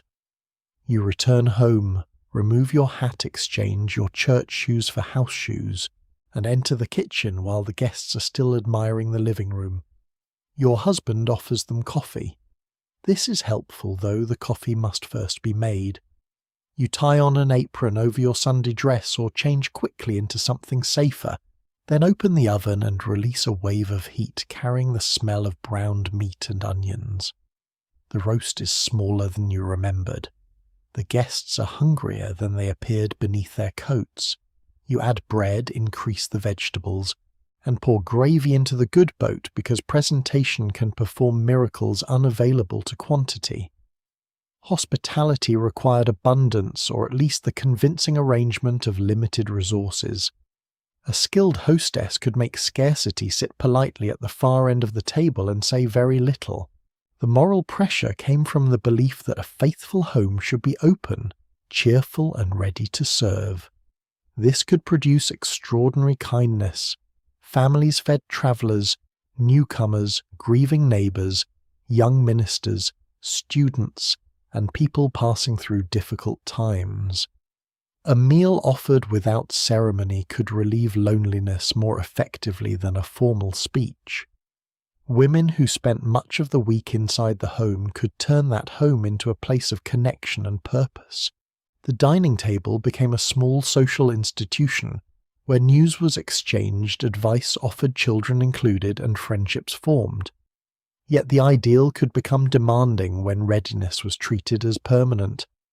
A woman might feel that refusing guests revealed selfishness, poor housekeeping, weak faith, or an embarrassing inability to manage. She could not easily say that the grocery budget was strained, the children were difficult, or she simply wanted one quiet afternoon. The invitation had spiritual dignity. Her exhaustion lacked a comparable title. Rest was personal. Hospitality was service. Service generally won. Once everyone sits down, the hostess remains in motion. Grace is said, plates are passed and the room settles into the sound of silverware against china. You watch the serving dishes rather than your own plate. Does anyone need more bread? Is the youngest child about to spill milk? Has the guest received enough meat? Is your husband telling the long version of a story while the gravy cools? You rise to refill coffee, return with a forgotten condiment, and intercept a child who has decided that peas violate a deeply held principle. The guests compliment the meal. You thank them and say it was no trouble. This sentence is one of the most durable household traditions of the century. It was trouble. The trouble began the previous evening, continued before sunrise, and will remain in the sink after everyone leaves. But admitting this could disturb the graceful fiction that generosity flowed naturally from feminine character. Effortless hospitality required considerable effort and a strong commitment to concealing verbs. Conversation created another duty. A good hostess did not merely serve food. She maintained the emotional temperature of the table. If two men began disagreeing about politics, church policy, or the proper use of building funds, she might redirect the discussion toward children, weather, or dessert. If a guest became quiet, she asked a gentle question. If a relative made a sharp remark, she smoothed the moment before it hardened. Religious advice often praised gracious speech, patience, and peace within the home. These qualities could make gatherings kinder. They could also assign women the responsibility for everyone else's comfort. You listen while a visitor describes an illness, another complains about work, and your husband offers an opinion that will require softening before coffee. The hostess becomes cook, server, audience mediator, and guardian of atmosphere. Nobody appointed her. The role arrived with the serving spoon. If the afternoon ended pleasantly, the gathering was considered a success.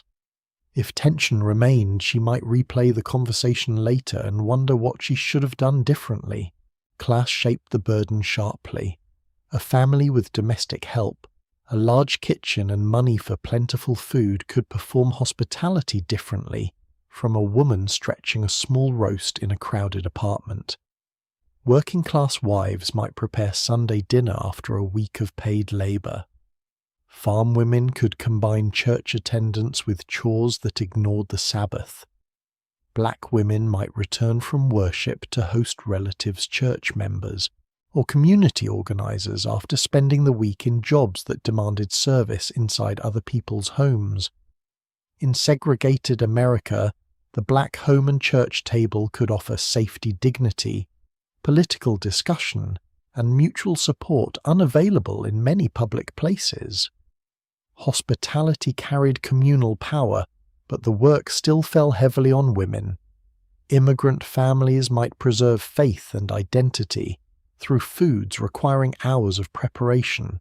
Jewish households observing Sabbath followed distinct religious patterns in which advanced preparation held particular importance, though practice varied widely. The ideal of the open home was never socially equal. Some women welcomed guests with silver serving dishes. Others offered what they could afford and hoped nobody mistook economy for indifference. Guests could also be a source of genuine pleasure. Sunday dinner broke the isolation of domestic routine. A woman who spent weekdays speaking mostly with children might welcome adult conversation. She could exchange recipes, learn congregation news, hear about another city, or enjoy the company of people who recognized her skill. Children absorbed stories from older relatives and visiting adults. Lonely members of the community received a seat without having to ask. Hospitality gave women influence over social networks, whom to invite, whom to introduce, which relationship to repair, and which struggling family to include discreetly. A hostess could shape the congregation one table at a time. The power was informal but real. People who ate together became less anonymous. Decisions made in official meetings were often prepared by trust built over coffee and pie. Once again, women's domestic labour performed public work while retaining a private name. It was only dinner, except for the friendship, charity, information, reputation, and community structure being served beside it. By mid-afternoon, the plates are nearly empty and the children have escaped to another room. Coffee has been poured a second time. Dessert has been praised with the seriousness expected of guests who wish to be invited again. Eventually, coats are collected and goodbyes begin near the front door, where they continue through several additional conversations. Your husband tells everyone how glad he is that they came. You agree. Both statements are true. The house feels warmer for having held them. It also looks as though a small committee has conducted an investigation inside the kitchen. When the door finally closes, you return to the dining room and begin stacking plates. The moral beauty of hospitality remains, but it now has crumbs. You wrap the final slice of pie soak the roasting pan and listen to your family settle into a Sunday quiet you have not yet reached. Before evening, the table will be cleared and the room restored. Tomorrow, another religious expectation will move from the home onto the body itself, where modesty, beauty, and virtue will be measured in fabric, hemlines, sleeves, and the careful distance between looking attractive and appearing to know it. Modesty was not merely a matter of fabric. It was a language the body was expected to speak before a woman had opened her mouth. By Sunday morning, the message began with the dress laid across the bed, respectable, but not severe, attractive, but not inviting the wrong kind of attention, fashionable enough to show care, restrained enough to suggest virtue, and comfortable only if comfort happened to cooperate with all the other requirements. You stand before the mirror fastening the final button, while morning light touches the dresser, the hat box, the powder compact, and the gloves waiting beside your handbag. The neckline seems perfectly ordinary at home. Under church light, surrounded by older women and alert relatives, it may develop opinions. You turn sideways, adjust a collar, and pull the skirt gently over your knees before sitting. Religious teachings about modesty varied enormously among denominations, congregations, regions, and families. Some churches spoke about clothing often. Others relied on custom mothers' schools and disapproving glances to communicate the standard. The rule was rarely as simple as covering a particular amount of skin. A woman's clothing was expected to reveal that she possessed judgment, self-control, proper priorities, and no dangerous enthusiasm for being noticed. Her body had become a public notice board. Everyone else seemed authorized to read it. The difficulty was that respectable femininity also required beauty. A wife was often encouraged to remain attractive for her husband, maintain a neat appearance, and avoid looking careless in public. Religious advice might warn against vanity, while broader culture insisted that an unkempt woman was neglecting both herself and her marriage. Magazines praised lipstick-shaped waists, smooth stockings, and carefully arranged hair. Church customs praised simplicity, restraint, and the avoidance of display. The woman in the mirror was expected to satisfy both audiences without appearing to have studied either one too carefully. You apply a modest line of lipstick, then blot it. You pin your hair, then loosen it slightly so it does not look severe. A fitted dress might seem appropriately feminine until someone decided it fitted too well. A loose dress avoided that danger, but risked suggesting that you had surrendered. The acceptable middle ground moved according to age, body type setting, and the private judgment of whichever woman was currently observing you. This was less a dress code than a continuing examination in moral geometry. Church clothing often carried expectations beyond modesty. Hats, gloves, sleeves, stockings, polished shoes, and pressed garments could signal respect for worship and for the people gathered there. In some congregations, women covered their heads with hats, scarves, or veils as part of established custom. In others, a hat simply belonged to proper Sunday dress. Younger women watched older women for clues. Girls learned when a sleeveless dress required a cardigan, when a skirt was considered too short for kneeling, and whether an outfit acceptable at a picnic became questionable near a pulpit. Most of these rules were not enforced through formal announcements. They travelled through household preparation. A mother stood in a bedroom doorway and asked a daughter to change. An aunt offered a sweater with excessive cheerfulness. A church friend complimented one dress so warmly that her silence about another became educational. You learned the boundary by approaching it. The rule could be presented as respect for sacred space, consideration for others, or protection from unwanted attention. Yet the burden of preventing distraction often rested on the person whose body was being observed rather than on the observer expected to practice self-control.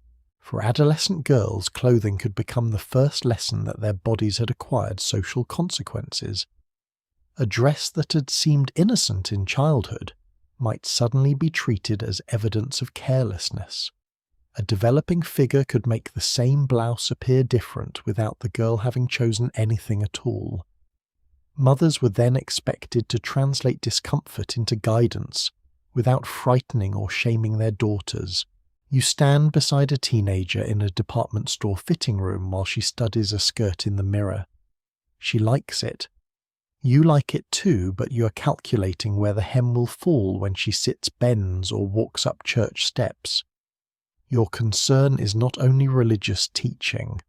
It includes reputation, safety, family judgment, school expectations, and the possibility that another woman may speak to you afterward. The girl hears that she must be modest. What she may understand is that other people's reactions have become her responsibility. Mothers often carried this message reluctantly, repeating rules they had inherited, because the social consequences of ignoring them could be real.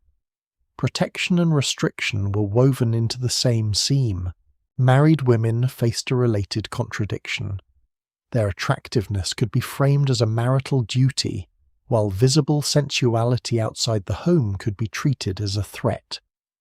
A wife should not let herself go, but neither should she appear hungry for admiration. She was expected to keep her husband interested without suggesting that anyone else might be interested too. The ideal required an almost supernatural control over how beauty was perceived. You might choose a flattering dress for a church social, then spend the evening adjusting it whenever you sat. Compliments had to be accepted modestly. Enjoying them too openly risked vanity. Rejecting them completely could seem awkward or falsely humble. Religious communities often valued inward character over outward appearance, and many women found genuine relief in teachings that criticized materialism and excessive display. Yet inward virtue continued to be judged through outward clues. A plain woman could be praised for humility. A stylish woman could be praised for good taste. Both could be criticized if they crossed an invisible line. The line, like most invisible household objects, was easiest to notice after someone tripped over it. Standards differed sharply according to race, class, and community. For many black women, careful Sunday dress carried meanings shaped by segregation and the constant denial of dignity in white public life. elegant hats, pressed clothing gloves, and formal presentation could express self-respect, communal pride, spiritual celebration, and resistance to degrading stereotypes, the same clothing that an outsider might dismiss as conformity could become a declaration that black womanhood would not be defined by a hostile society. Yet black women also face strict respectability standards within their communities and unequal judgments from outside them. Working-class women might create polished appearances through mending, careful cleaning, and repeated use rather than new purchases. Rural women balanced religious customs with practical travel weather and farm responsibilities. Immigrant families preserved older standards of dress, while younger daughters absorbed American fashions from schools' films and department store windows. Some religious groups expected greater simplicity or more extensive covering. Others participated comfortably in mainstream fashion. There was no single modest 1950s woman. There were many women standing before many mirrors, each calculating the risks permitted by her own world. Modesty rules were often defended as protection from vanity, competition, sexual pressure, or the commercialization of women's bodies. Those concerns were not imaginary. Advertising increasingly used female appearance to sell everything from cosmetics to kitchen appliances. Popular culture encouraged women to compare themselves relentlessly and to treat beauty as both personal obligation and public currency. Religious warnings could offer an alternative measure of worth, reminding women that character mattered more than fashion, and that a person did not need to purchase every promised improvement. Some women welcomed that message. It allowed them to reject expensive trends, resist uncomfortable clothing, or find dignity beyond youth and physical beauty. But the same teachings could become another system of inspection when modesty was measured mainly through women's bodies. A man's wandering attention became evidence about her dress. A rumor about her conduct became attached to her neckline. The culture condemned objectification while continuing to discuss the female body as a community problem. Apparently, the safest way to prove that appearance did not matter was to manage it perfectly. The rules also affected movement. A narrow skirt changed the length of a stride. Stockings required caution near rough chairs. High heels made church steps more ceremonial than necessary. A hat had to survive wind embraces, car doors, and children. Sitting modestly meant keeping knees together, arranging the skirt, and avoiding postures that looked careless. A woman's body was trained not only to be covered but to occupy space correctly. She crossed her ankles, lowered her voice, bent carefully, and reached without stretching too visibly. Grace was treated as natural femininity, even though it required rehearsal.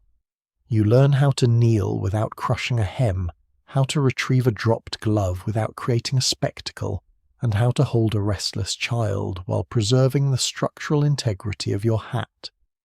The result appears effortless because the effort has been absorbed into habit. A body disciplined long enough begins to discipline itself. By evening, the dress is hanging again behind the closet door. The stockings have been rolled carefully, the shoes returned to their box, and the hat placed where it will not lose its shape.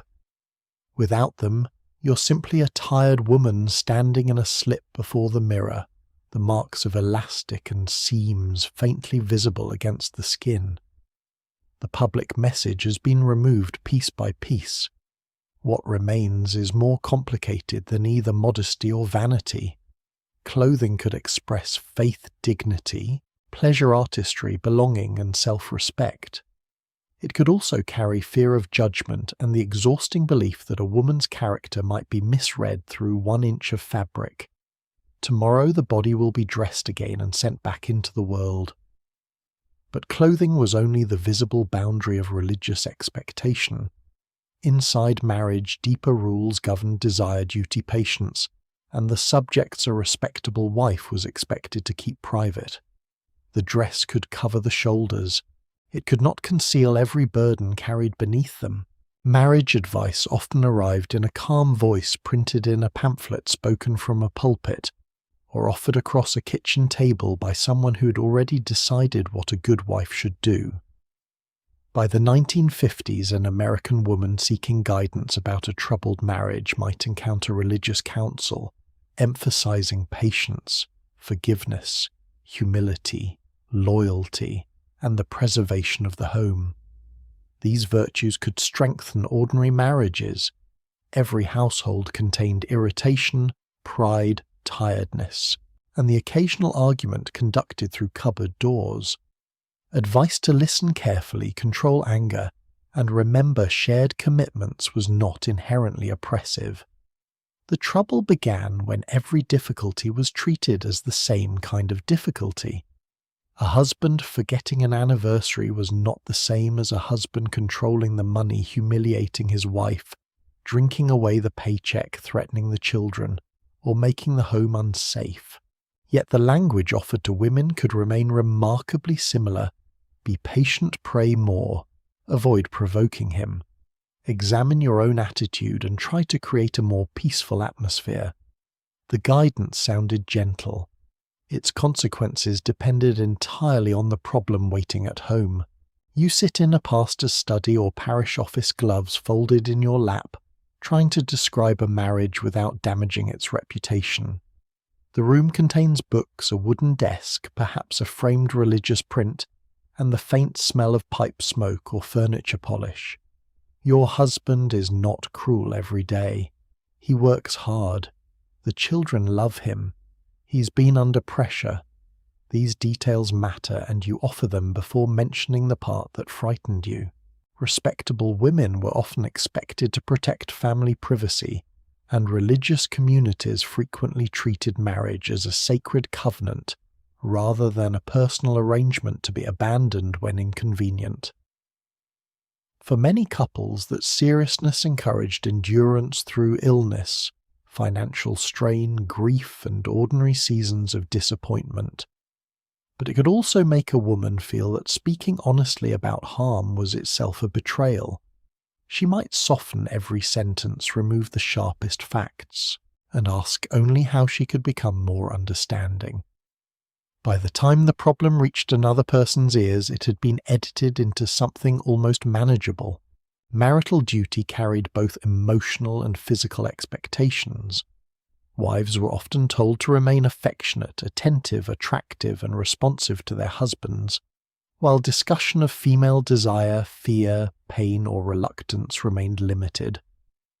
Religious teaching differed across traditions, and many clergy emphasized mutual care rather than one-sided entitlement. Many husbands were considerate, and many couples built tender private relationships inside the boundaries of their time, yet public advice frequently assumed that preserving marital harmony depended heavily on the wife's cooperation.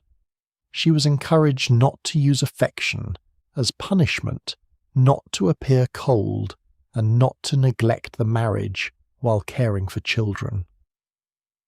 These warnings sometimes acknowledged a real problem: couples could become distant beneath the weight of work and family, but they could also obscure the question of consent by treating a wife's body as part of the household responsibility she was expected to maintain. She might have no accepted language for exhaustion, fear of pregnancy, physical discomfort, resentment, or simply not wanting intimacy at a particular moment. The marriage manual could describe unity beautifully. It rarely pictured the woman awake afterwards, staring into the dark while her own feelings waited without vocabulary. Financial dependence made quiet endurance more likely. A full-time housewife might have little income of her own, limited access to credit and employment experience, interrupted by marriage or children. Even women who worked for pay often earned less than men and remained responsible for most domestic labor. Leaving a marriage could mean finding housing, supporting children facing legal costs, and explaining the separation to relatives, church members, teachers, and neighbors.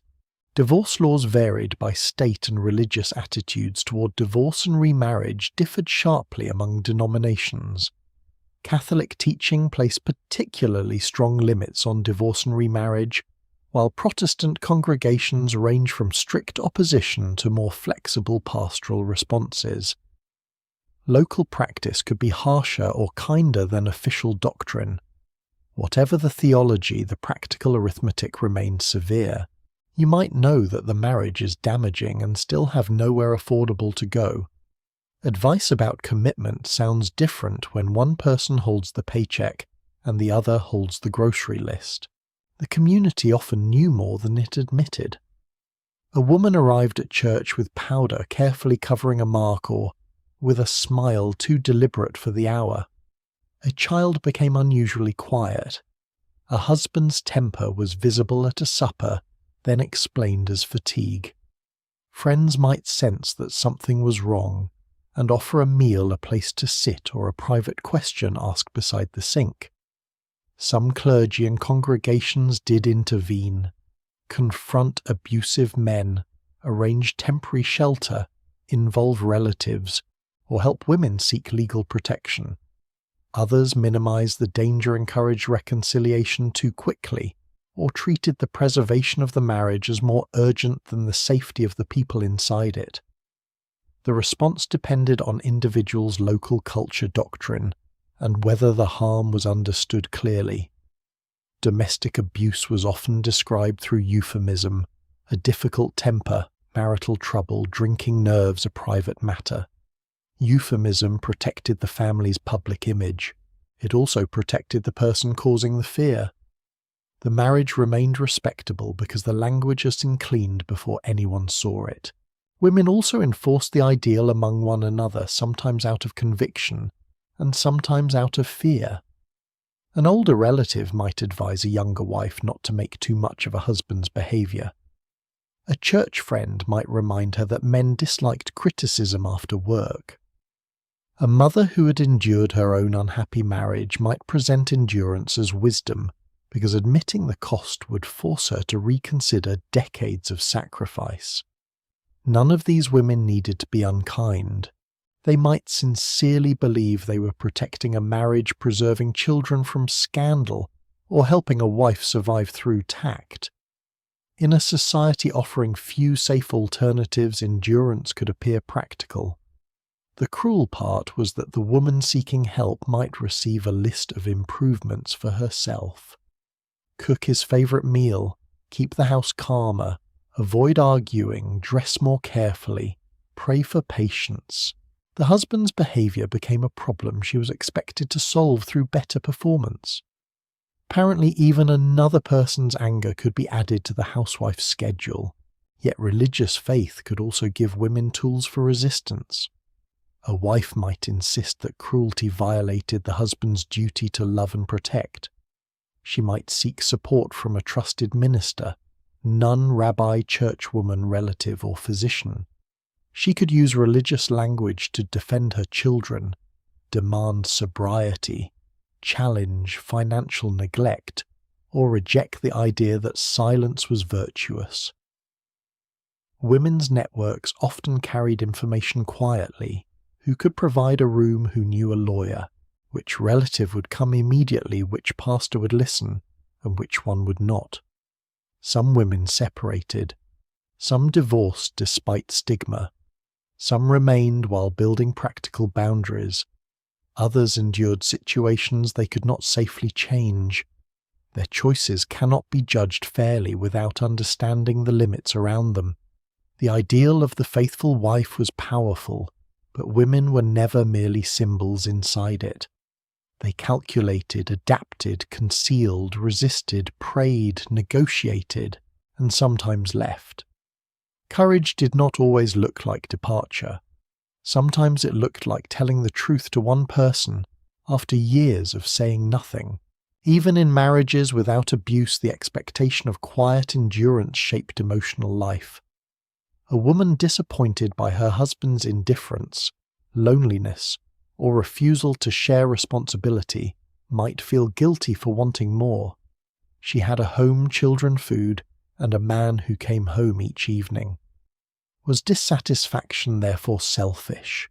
Religious teaching often encouraged gratitude, and gratitude could genuinely protect affection from constant complaint. But gratitude became dangerous when it erased legitimate need. A wife might pray for contentment when what she needed was conversation, rest, respect, or the freedom to make a decision. She might interpret sadness as personal failure rather than as information. The culture had many words for a good wife: loyal, patient, cheerful, modest, forgiving. It had fewer acceptable words for a wife who was angry for a good reason. At night the house returns to silence. The children are asleep and the hallway light makes a pale line beneath the bedroom door. On the dresser lie a wedding photograph, a prayer book, and the small objects of a shared life that cannot be divided easily into happiness and harm. Marriage may have given you companionship, children, security, affection, and years of ordinary tenderness. It may also contain a problem no sermon illustration has described accurately. You kneel, sit, or simply remain awake asking for guidance without knowing whether guidance means patience, confrontation, protection, or escape. The perfect wife was praised for keeping the family together. Few people asked what she was required to hold inside herself to make that unity visible. By morning, the public household will resume. But another pressure is already waiting beneath the blankets, the expectation that marriage should produce children, and that faith, medicine, law, and family planning would all have something to say about when those children arrived.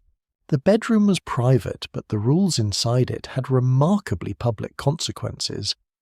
By the 1950s, a married woman could close the door, lower the shade, and still find the church, the law, the family doctor, the household budget, and several generations of relatives standing invisibly near the bed.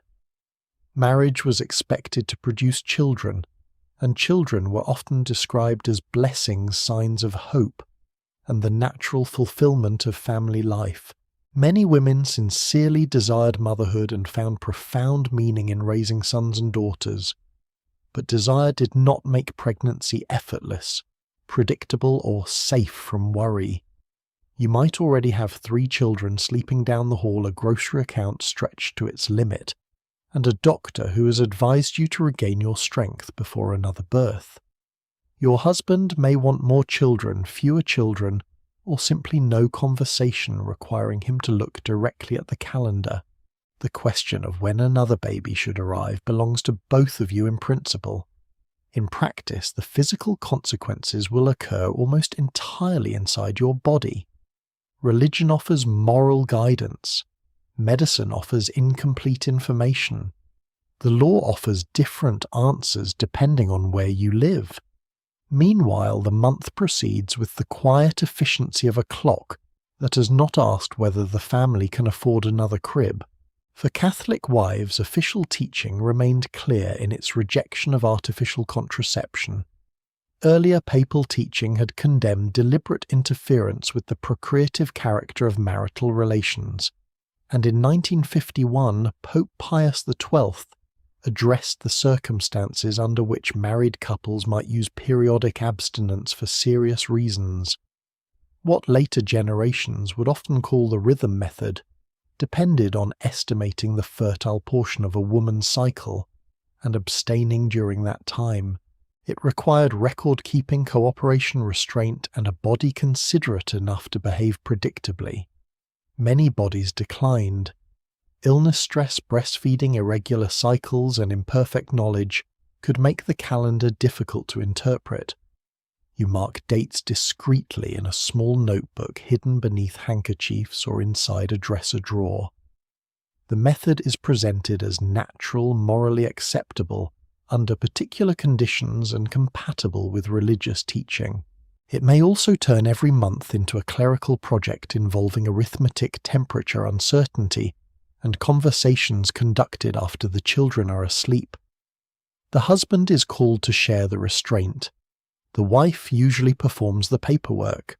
Catholic teaching was not the only religious position in the decade. Protestant views varied widely and had been changing for years. Some denominations and ministers accepted birth control within marriage when used responsibly. Others remained suspicious of it, especially when it appeared to separate sex from parenthood, encourage selfishness, or weaken the traditional family. Local congregations could be more conservative than national leadership, and families often followed custom rather than official statements.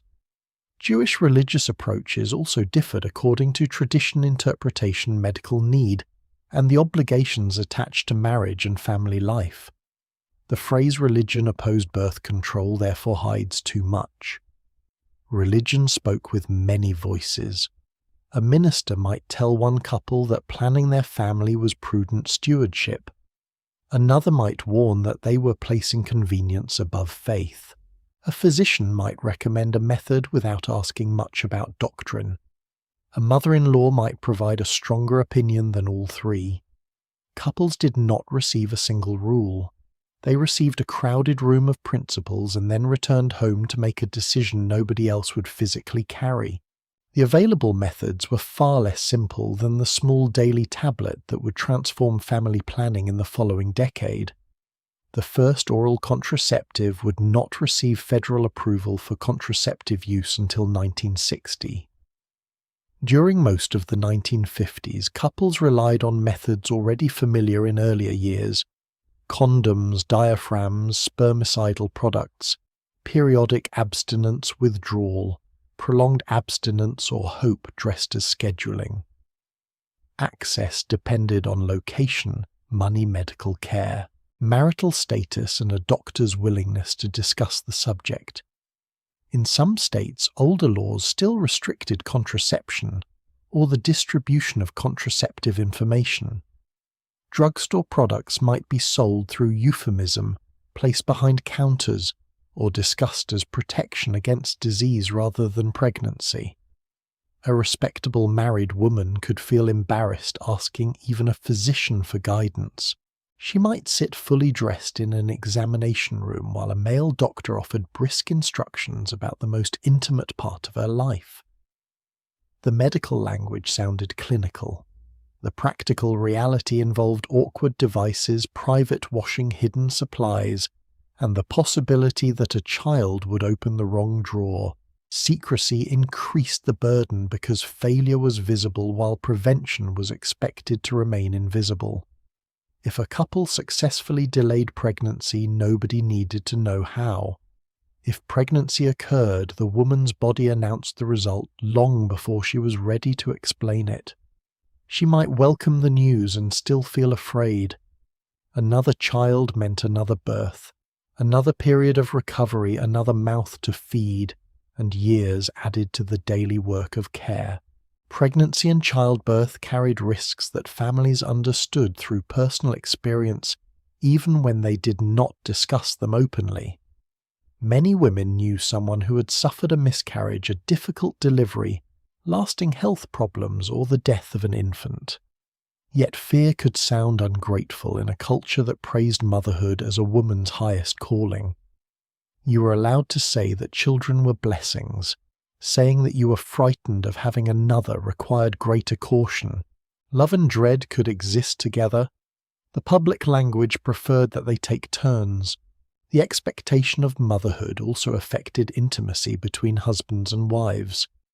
A woman who feared pregnancy might avoid affection, count days anxiously, or experience marital relations as a decision carrying months and years of consequences.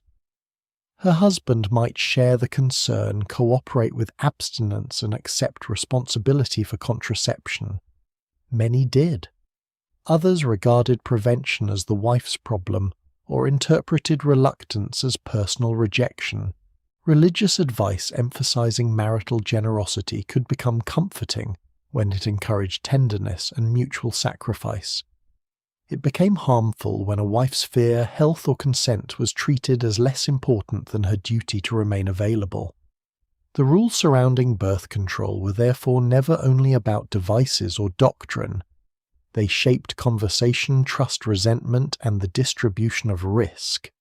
A couple might speak openly and make a decision together. Another might communicate through silence calendars, headaches, and arguments apparently concerning the bedroom window. The official teaching could fit into a paragraph. Marriage had to live with it every night. Money influenced what appeared to be a purely moral choice. A larger family might be welcomed in a farmhouse where older children contributed to work, or in a household surrounded by relatives who helped with care. It might be far more difficult in a small apartment on one uncertain income, or in a suburb where each new child brought medical bills, school clothes, furniture, and pressure to maintain a respectable standard of living. Middle-class families could consult private physicians and purchase methods more discreetly.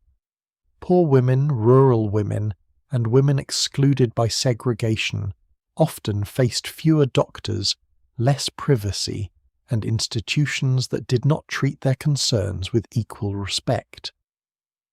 Black families also encountered a long and disturbing history in which reproductive policy, public health, and claims about population were shaped by racial prejudice. This made family planning more complicated than a simple story of access bringing freedom.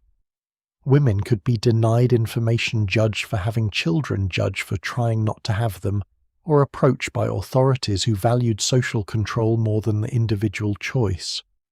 The same society that celebrated the ideal white suburban mother frequently treated other mothers as problems to be managed. Within the home, another pregnancy might rearrange the entire family structure before anyone outside knew. You notice the missed date, then wait. The kitchen continues operating. Lunches are packed, beds made, shirts ironed, and church meetings attended, while the possibility travels silently through every task. Perhaps you are delighted but cautious. Perhaps you had prayed for this child. Perhaps you had prayed for more time. You may tell your husband first or wait until you are certain. His expression matters because his income, affection, and willingness to help will shape what comes next. Yet even a loving response cannot remove the physical reality ahead. Religious community may surround you with congratulations, baby clothes, meals, and sincere care.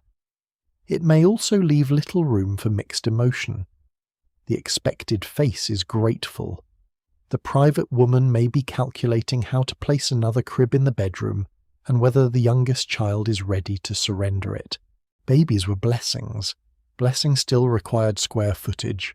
Women did not simply obey denominational rules without interpretation. Some followed them faithfully and found peace in doing so. Some consulted clergy and physicians, balancing doctrine against health or financial need. Some quietly used methods their congregation discouraged. Some disagreed with official teaching while remaining devoted members of the faith. Some husbands and wives changed their minds after each birth. Others avoided the subject until pregnancy decided it for them. The private choices were often invisible, which allowed public agreement to look more complete than it was. A woman could sit in church beside 5 children and sincerely cherish every one of them, while also believing that 5 were enough. Another could have 1 child and carry years of grief because more never came. The perfect religious housewife was usually pictured as fertile, grateful, and naturally maternal. Real women encountered infertility, miscarriage, unwanted pregnancy, dangerous pregnancy, desire, ambivalence, and the stubborn refusal of life to follow a devotional illustration. Late at night, the calendar returns to the dresser drawer. The house is quiet except for a child coughing in the next room, and your husband shifting beneath the blankets. The decision about another baby has not been solved by one sermon, one medical appointment, or one prayer. It belongs to doctrine and desire, but also to fatigue, health, money, timing, and the number of small shoes already waiting beside the door. Religious rules could offer moral clarity, marital discipline, and a framework larger than immediate convenience. They could also place the heaviest uncertainty on the person with the least public authority over the decision. By morning you will rise and continue caring for the family you already have. Whether another child is coming remains hidden for now. But once motherhood collided with employment, another question became equally difficult. What happened when the faithful wife needed or wanted to work outside the home, and her empty chair at the weekday church meeting began attracting attention? An empty chair could be louder than a complaint. On Wednesday evening, the church basement fills slowly with women carrying notebooks, covered dishes, sewing bags, and the soft fatigue of people who have already completed one full day before arriving for the meeting. The coffee urn is beginning to hiss. Folding chairs scrape across the floor. Someone places a devotional booklet at each seat, and beside the window stands one chair that remains unclaimed. It belongs unofficially to the woman who used to arrive early, arrange the cups, and remember which member needed a ride home. Now she works until 5:30 at a department store, waits for the bus, collects her children from a neighbour, reheats supper, and looks at the clock just as the opening prayer begins several streets away. Nobody has formally accused her of neglecting the group. They simply ask whether she's been very busy lately, a sentence polished smooth by concern and sharpened slightly by repetition. The working wife has not abandoned her faith. She has run out of Wednesday. Paid employment among married women was hardly unknown in the 1950s. Many women worked because one income did not cover rent, food, medical bills, school clothes, or the payments attached to the decade's promised prosperity. Others worked because they wanted adult company professional identity, financial independence, or the use of skills acquired before marriage. Widow-separated women, black women, working-class wives, farm women, and women in immigrant families often had far less access to the full-time suburban homemaker ideal celebrated in advertisements. Some never expected to stop earning wages, yet religious and social language frequently treated the husband as provider, and the wife's employment as temporary supplementary or faintly unfortunate. A wife might say she was helping out even when her paycheck was keeping the household solvent. You leave home in a tailored skirt and sensible shoes, carrying a handbag, a lunch wrapped in wax paper, and instructions for the child who will arrive home before you do. At work, you're expected to be punctual, pleasant, and efficient. At home, you're expected to behave as though employment has not altered the family's needs. The job adds hours. It does not remove dishes. The religious community could admire a woman's sacrifice while remaining uncomfortable with her absence. If she worked to pay a medical debt or support children, the reason might be accepted as necessity. If she appeared to enjoy the work, the response could become more complicated. Was the household being neglected?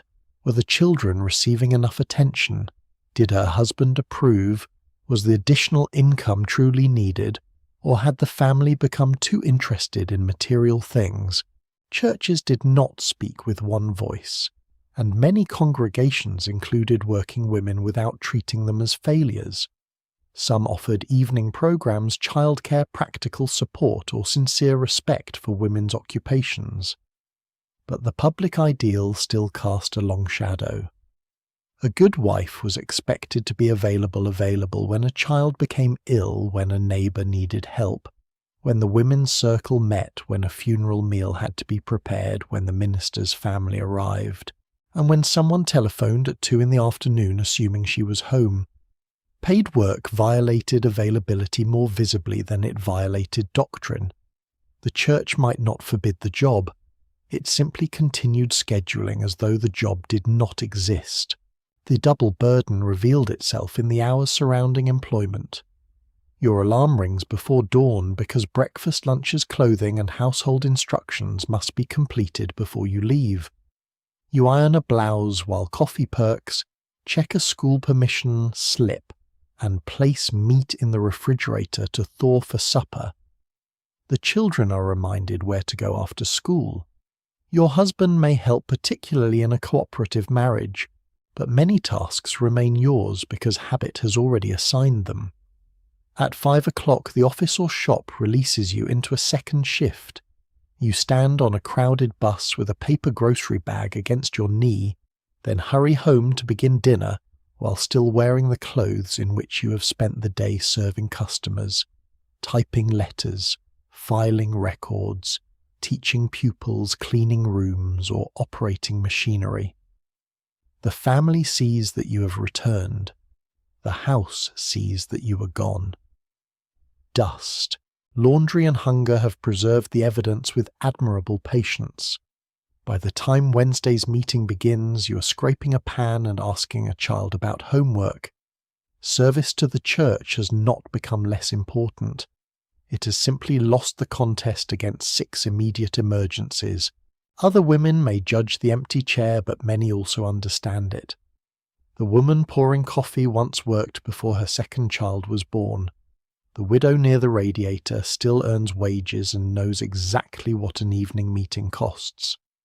A black domestic worker may have spent the day maintaining another family's household before returning to care for her own. A factory worker may have changed clothes in haste and arrived late without dinner. Conversations after the meeting often reveal sympathy more generous than official expectations. Someone saves the absent woman a booklet. Another offers to make one of her telephone calls. A third says the group should move a project to Saturday. Women's organizations could enforce the homemaker ideal, but they could also bend around real lives when members chose compassion over comparison. The most effective support rarely appeared in a sermon. It appeared as a covered dish, a shared ride. An hour of childcare, or the decision not to ask why a woman had missed 3 meetings when everyone already knew the answer. Work could also alter authority inside the marriage. A paycheck gave a wife tangible evidence that her time had economic value, even if the wage was modest and described as extra money. She might contribute to a mortgage purchase, children's clothing, save for an appliance, or keep a private amount for emergencies. This could strengthen partnership, reduce financial fear, and widen her influence over household decisions. It could also create tension if a husband felt his role as provider had been diminished, or if the wife's earnings were expected without any redistribution of domestic labor. Religious teaching about male headship met an awkward modern fact. The wife might spend all day under a supervisor, bring home essential income, and still be expected to ask permission for a purchase made with money she had earned. Couples negotiated this in different ways. Some pooled everything. Some assigned her paycheck to specific expenses. Some husbands took pride in their wives' competence. Others treated employment as an embarrassment to be ended as soon as possible. The theology remained orderly. The bank account had begun asking practical questions. Children intensified the scrutiny. A working mother could worry that every scraped knee, poor grade, or afternoon misbehavior would be interpreted as evidence that she should have been home. If a child arrived at church with an unpressed shirt, the shirt seemed to testify. If supper relied on canned soup or a frozen entree, convenience might feel like confession. Yet mothers who stayed home were hardly guaranteed obedient children, peaceful marriages, or flawless meals. The difference was that the working wife had supplied observers with a ready explanation. Her absence became the cause available for every result. She therefore tried to erase it through preparation. Clothes were laid out the night before. Meals were planned on Sunday. Laundry continued after dark. Church contributions were completed late, so nobody could say that employment had weakened devotion. The effort to prove that nothing had been neglected could become more exhausting than the job itself. She was not simply working. She was producing evidence that work had changed nothing. For some women, employment offered a room where competence was recognized differently.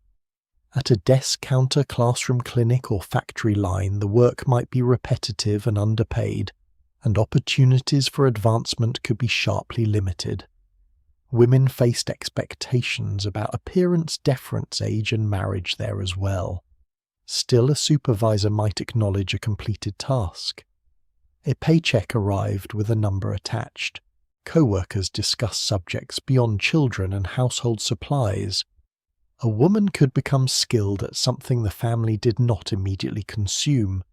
She might enjoy the walk at lunchtime, the private cup of coffee, or the sensation of being addressed by her own name rather than as someone's wife or mother. Religious communities sometimes viewed such satisfaction with suspicion because paid work could seem to compete with domestic vocation, yet a woman might experience it as stewardship of ability. Why had she been given intelligence training or talent if using it required apology? The question did not always become rebellion. Sometimes it simply remained beside her on the bus ride home. By the time the Wednesday meeting ends, the empty chair has been folded and returned to the wall. A member carries the absent woman's devotional booklet toward the door, intending to leave it at her house. Across town, the working wife has finished the dishes and is sewing a loose button onto a child's shirt beneath the kitchen light. She may feel guilty for missing the meeting. She may also feel relieved. Both emotions are allowed to exist, though neither fits neatly into the ideal of cheerful service. Her job has given the family money, given her a wider world, and taken hours from the unpaid obligations that once filled her week. The church notices the hours she no longer gives. It may not notice what she now carries instead. On Sunday, she will return to the family pew dressed carefully and perhaps a little tired. If the marriage itself begins to fail, however, attendance will not protect her from the next judgment. An empty seat beside a wife was noticeable. An empty place where a husband used to sit could become an explanation demanded by the entire congregation. Divorce did not begin with a lawyer. It often began with a missing place at the breakfast table, a suitcase left half-packed beneath the bed, or the careful decision to attend church alone and pretend the arrangement was temporary. In a 1950s congregation, marriage was rarely understood as a private contract between two adults. It connected families, children, property, reputation, religious teaching, and the public image of the home. When that marriage fractured, the wife could lose far more than a husband. She might lose friends who no longer knew where to seat her relatives who believed she should have tried harder, and a congregation that had once praised her as the centre of a faithful household. You enter the sanctuary with your children and choose a pew slightly farther back than usual. The familiar families are still there. The hymns are the same. The bulletin still announces supper circles and youth meetings. Yet the room has changed because everyone knows that your husband no longer lives at home. Some people offer warmth. Some avoid your eyes. Others approach with the grave kindness reserved for a person whose life has become both tragedy and topic. The marriage may have ended in private. Its absence is now sitting beside you in public. Religious teachings about divorce varied widely. Catholic doctrine treated sacramental marriage as indissoluble, although civil divorce, separation, and annulment involved distinct questions that ordinary parish conversation did not always explain carefully. Protestant denominations range from firm opposition to more conditional acceptance, particularly in cases involving abandonment, adultery, or severe misconduct. Jewish communities had their own legal and religious traditions governing divorce, again with substantial variation by movement, interpretation, and local practice. But official teaching was only one layer. The lived response depended on the minister, priest, rabbi, congregation, relatives, and social class surrounding the woman. A church might provide counsel, meals, childcare, or practical help. It might also pressure her to reconcile before understanding why she left. The same sentence, "marriage is sacred," could remind an irresponsible husband of his obligations, or send a frightened wife back toward danger. The words were not automatically cruel. Their use determined whether they protected the marriage as an institution or the people trapped inside it. A separated woman was often required to explain herself without appearing disloyal. If she spoke too openly about her husband's drinking affairs, financial neglect, cruelty, or violence, she risked being accused of destroying his reputation. If she remained discreet, others could conclude that the problem was minor and that reconciliation should be simple. You sit across from a trusted church leader handbag closed tightly beneath your hands and attempt to describe years of fear in language polite enough for the room. You say that things have been difficult. You say the children are affected. You say you do not feel safe returning yet. The word yet may be added even when you do not mean it, because permanent separation sounds like defiance, while temporary separation sounds like a spiritual pause. Advice may focus on forgiveness, prayer patience, and the possibility that your husband will change. These hopes are not meaningless. People do change. Marriages sometimes recover, but hope can become another demand when only one spouse is required to demonstrate it. The social consequences reached into ordinary routines. Invitations that once came to the couple might stop because hosts felt uncertain about including one without the other. Married friends could become cautious as though divorce were contagious, or a single woman's presence might disturb the symmetry of the dining table. Church volunteer roles could shift. A woman once trusted to advise younger wives might suddenly be treated as unsuitable, regardless of what had caused the separation. Her children might hear questions at Sunday school or notice adults lowering their voices. The mother then had to manage not only housing money, legal decisions, and grief, but the family's public explanation. She selected words for each age. Daddy is living somewhere else. We are having problems. This is not your fault. She repeated these truths while wondering how many of them she fully believed herself. The ideal religious household had been presented as a shelter from disorder. Now the woman whose shelter had failed could be treated as though she had brought the storm. Money could turn separation into crisis almost immediately. A woman who had spent years outside paid employment might need work at once. She might lack recent references, reliable childcare transportation, or wages sufficient to support several children. Support payments could be delayed, disputed, or inadequate. Housing was another problem. Remaining in the family home might be unaffordable. Leaving it could mean uprooting children from school, church, and neighbours precisely when they needed stability. The congregation might collect groceries or assist with rent acts of kindness that could preserve a family through the worst weeks. But receiving help also made private hardship more visible. A woman who had once contributed casseroles was now the household receiving them. Gratitude mixed with humiliation. Every delivered meal was evidence of community care and of how completely the household economy had changed.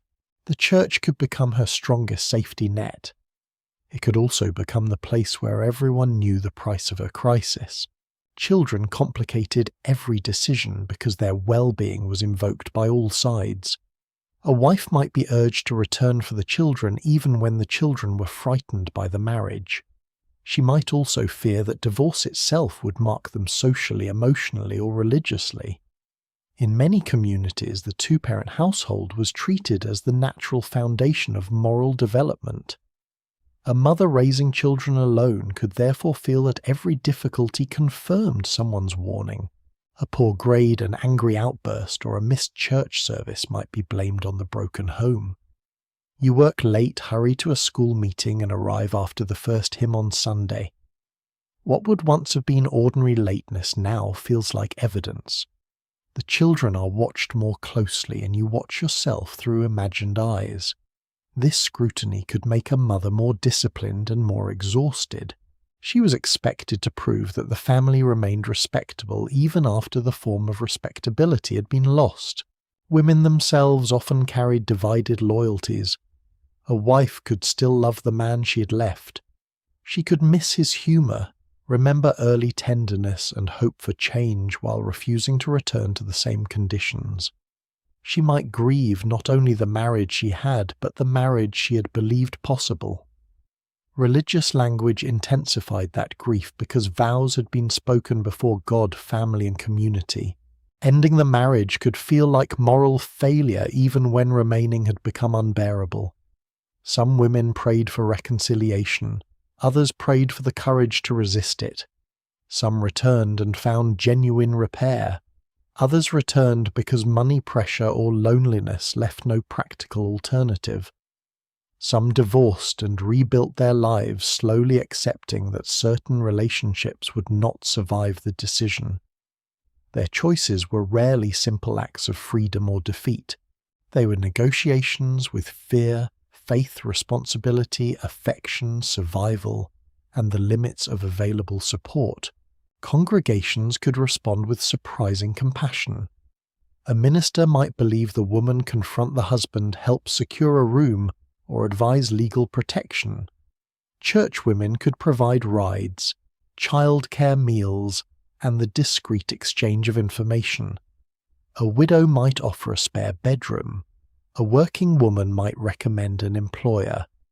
An older member might sit beside the children so their mother could speak privately with an attorney or counselor. These acts did not erase doctrine, but they shifted the question from preserving appearances to preserving people. Religious communities were capable of judgment because they were close. They were also capable of rescue for the same reason. The woman's future might depend less on a formal statement than on which person opened the door when she finally knocked. One Sunday, months after the separation, you enter the sanctuary and discover that the empty place beside you no longer feels like an announcement. The children settle into the pew. A friend hands you a bulletin. Someone asks whether you will help with a project next month, not because they have forgotten what happened, but because they have remembered that you are more than what happened. The marriage may be legally unresolved, permanently ended, or still caught between hope and caution. Your faith may feel stronger, weaker, or simply different from the version you carried as a bride.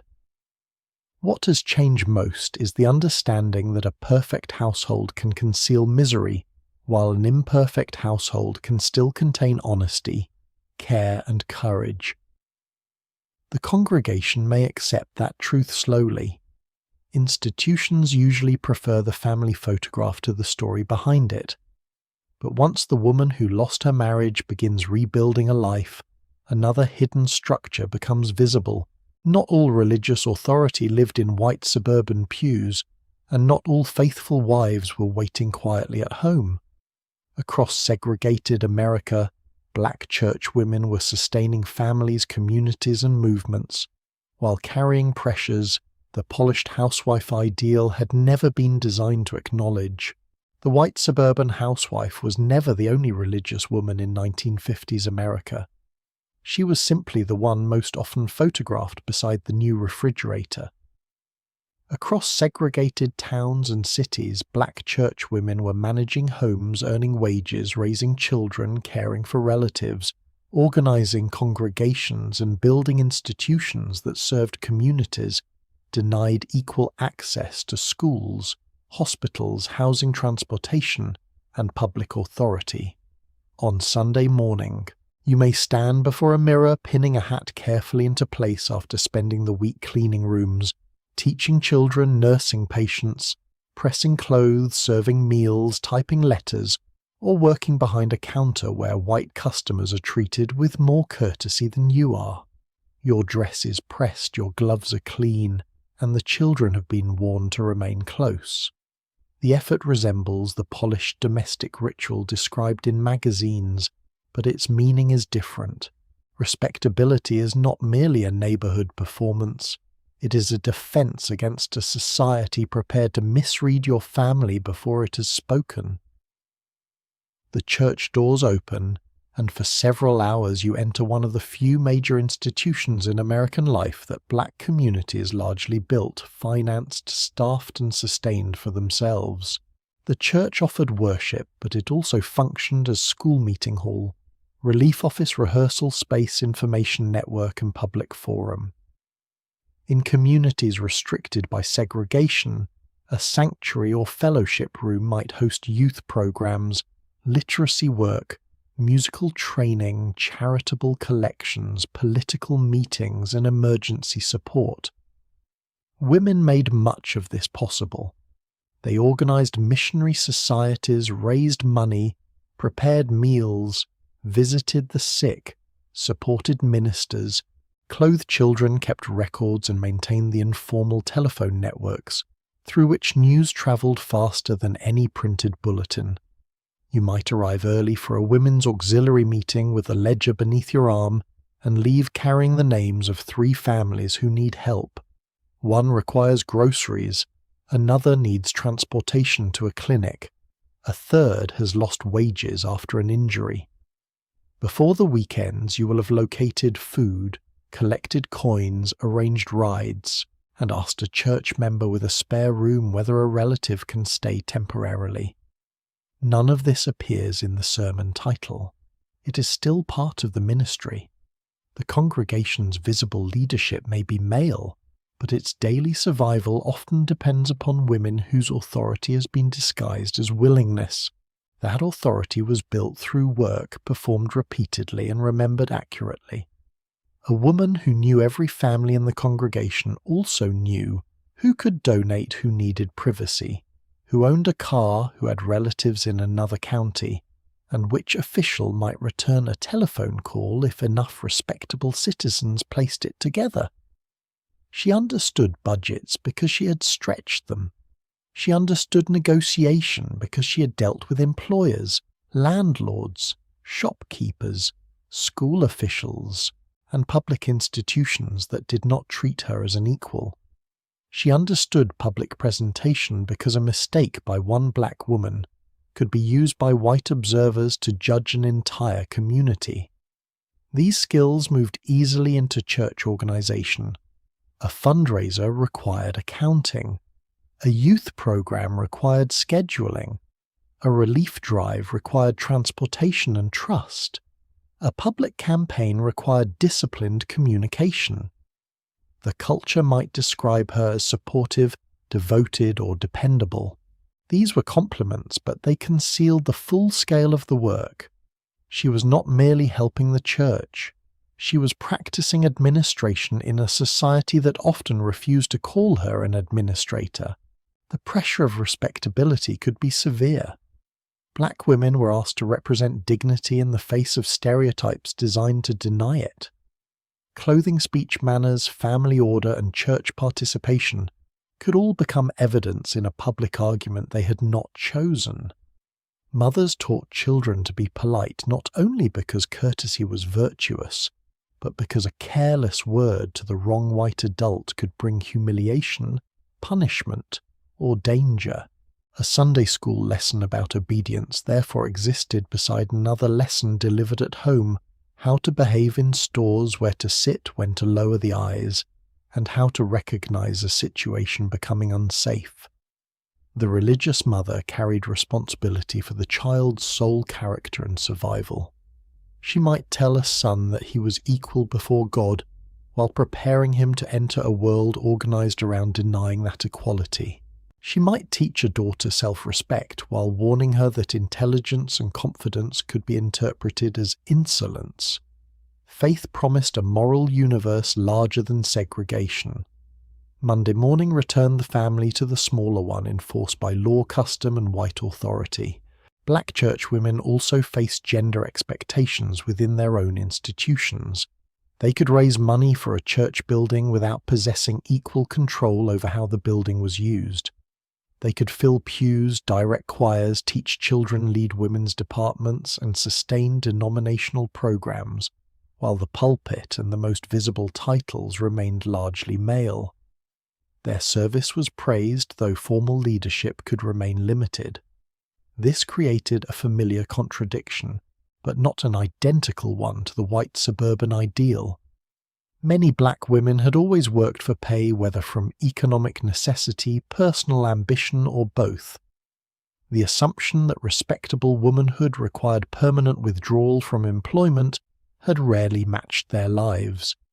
They carried paid work and unpaid care together, then entered churches where traditional language about wives and mothers could still shape expectations. A woman might spend the day supervising employees or teaching a classroom and still be expected to prepare refreshments rather than chair the meeting. She knew she could lead because she'd been leading all week. The institution preferred to describe the evidence as faithful service.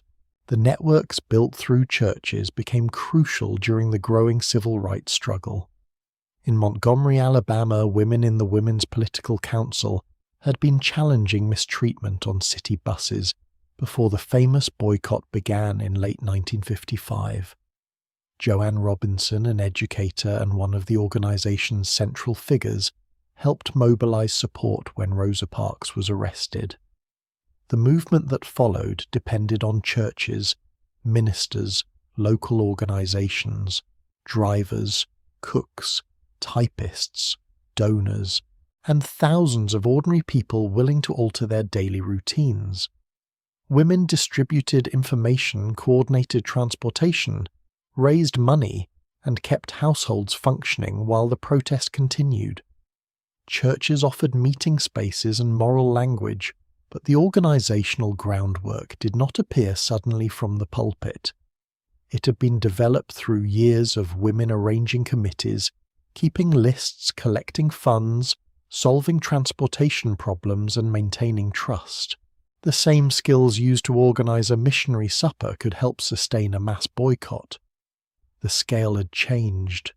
The practical questions remained familiar. Who needs a ride? Who can make the calls? How much money is available? Who has not yet received the message? This history is sometimes retold through a small number of famous male leaders, but public speeches were only one layer of the movement. A boycott lasted because women rose early enough to walk, shared rides, changed work schedules, prepared food, cared for children, attended meetings, and returned home to complete the duties waiting there. Domestic labour did not disappear during political action. It became part of the infrastructure. You may leave a church meeting carrying instructions for a transportation plan, then hurry home to cook supper before an evening gathering. Your feet ache from standing at work and walking farther than usual. The children need help with schoolwork. A neighbour needs to know where tomorrow's ride will stop. You write down the information beside the grocery list. History will later separate the political document from the household note. In your kitchen, they occupy the same piece of paper. Faith gave many women language with which to challenge segregation. Biblical ideas of justice, human worth, deliverance, and moral accountability could expose the contradiction between American religious claims and American racial practice. Hymns and prayers carried courage into meetings where participants understood that protest might cost jobs, safety, or housing. The church provided a community in which fear could be shared without being surrendered to, but religion was not automatically liberating. Some clergy avoided political conflict. Some congregations emphasized patience more strongly than action. Some women were expected to support campaigns without receiving equal recognition inside them. Faith could comfort resistance, discipline it, delay it, or divide people over its proper form. Black church women interpreted belief through lived necessity. They knew that prayer could sustain a movement. They also knew that someone had to print the leaflets, count the donations, arrange the cars, and bring sandwiches. The home remained central, though it rarely resembled the magazine ideal. A black mother's household could be a place of affection, worship, rest, strategic conversation, and protection from public insult. It might also be crowded by long work hours, unequal wages, limited housing choices, and relatives needing support. She preserved dignity through meals, clothing, music, discipline, photographs, and religious ritual, not because the house was perfect, but because it belonged to people whose humanity was questioned elsewhere. The polished Sunday hat did not prove submission to a white standard. It could express pride, beauty, continuity, and the refusal to appear diminished. Yet respectability could never guarantee safety or equal treatment. A family might perform every expected virtue and still confront segregation. That truth revealed the limit of the entire perfect housewife promise. Domestic order could not overcome a system designed to disregard it. On Sunday evening, you return home after worship meetings, family visits, and conversations carrying more than 1 week's work. Your hat is placed in its box. The children's clothes are set aside. A notebook remains open on the table beside a list of church members and a reminder about tomorrow's shift. The authority you exercise today may never appear in an official title. It is visible instead in the family that received groceries the child encouraged to continue school, the meeting that remained organized, and the neighbor who now has transportation. You have built power beyond the white domestic ideal, because that ideal never contained your life. It could not account for paid labor segregation, political resistance, communal survival, or the institution sustained by women who were permitted to serve more often than they were permitted to rule. Across town, another religious household follows a different rhythm of authority and devotion. Rosary beads rest beside the bed, children attend parish school, and a Catholic mother is preparing to guard both the faith and the daily order of the home. The Catholic mother was expected to guard more than the front door. She guarded the calendar of feast days, the children's prayers, the Friday supper, the parish school envelopes, the rosary beads that disappeared beneath sofa cushions, and the delicate boundary between a household that merely belonged to the church and one that appeared properly formed by it. On a 1950s evening, you might stand in the living room after dinner while the dishes remain stacked in the kitchen and the family gathers for prayer. A small religious image hangs on the wall. A missal rests on a side table. One child kneels willingly, another kneels because you are looking directly at him, and the youngest has become fascinated by the movement of the rosary rather than its purpose. The ritual is meant to bring the family into spiritual unity. It may also require you to stop one child from wrapping the beads around his fingers and another from racing through the responses as though heaven awards points for speed. The home is called a domestic church. As usual, the domestic portion requires management. For many Catholic families, religious life followed a dense and visible rhythm.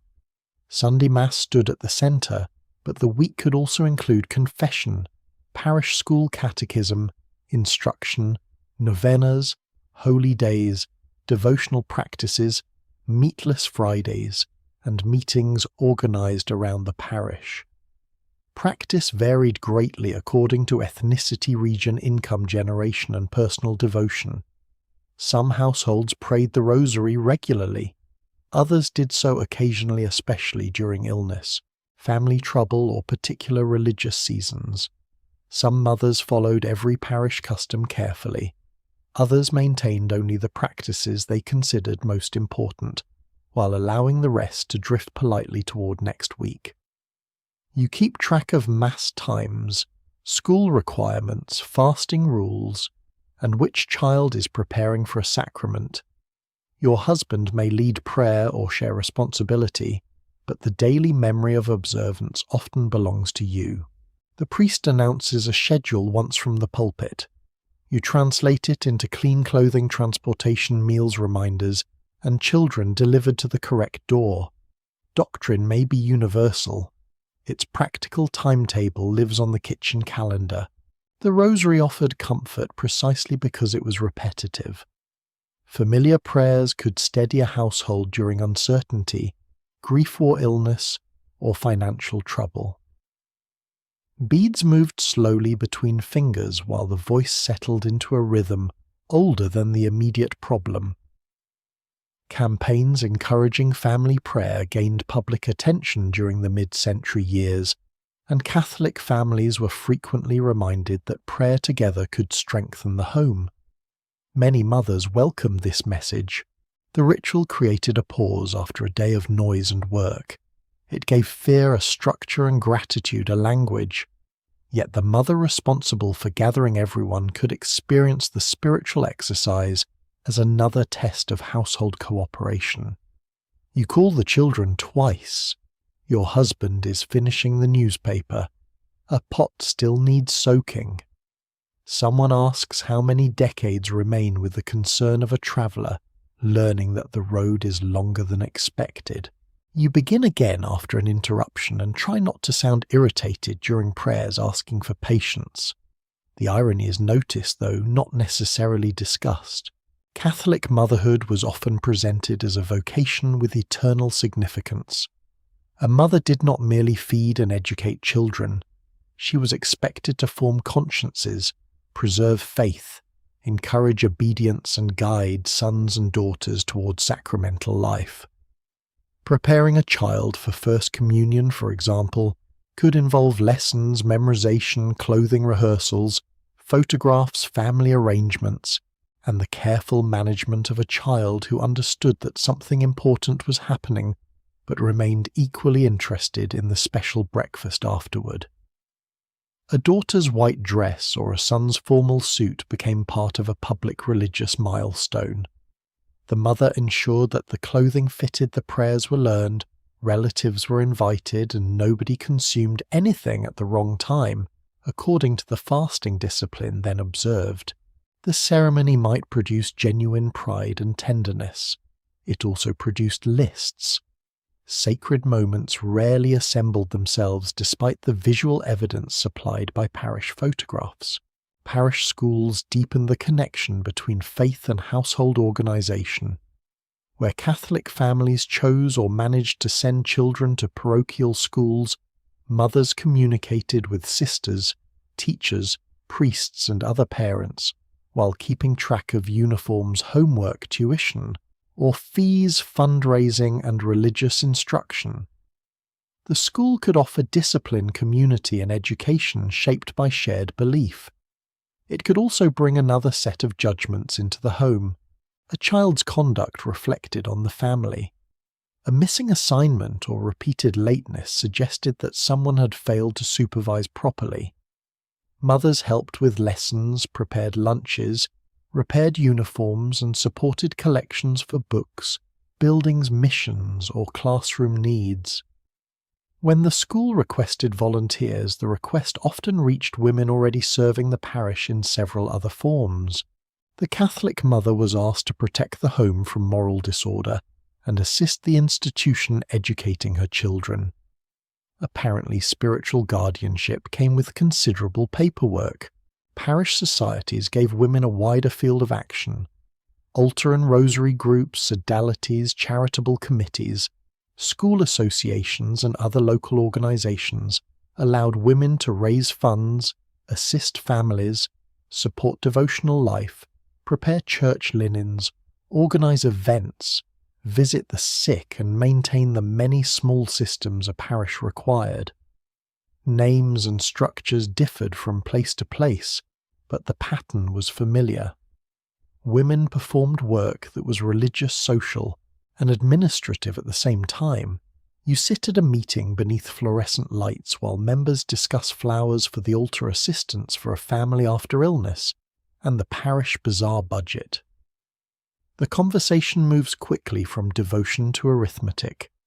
Someone must call the florist. Someone must collect clothing.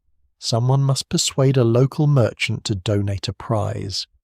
The priest may approve the project, but the women determine whether it can exist in physical reality. Their authority remains officially modest and practically indispensable. This service could create belonging in parishes shaped by immigrant histories. Irish, Italian, Polish, German, French, Canadian, Mexican, American, and other Catholic communities carried distinct customs. Food, saints, devotions, languages, and expectations into American religious life.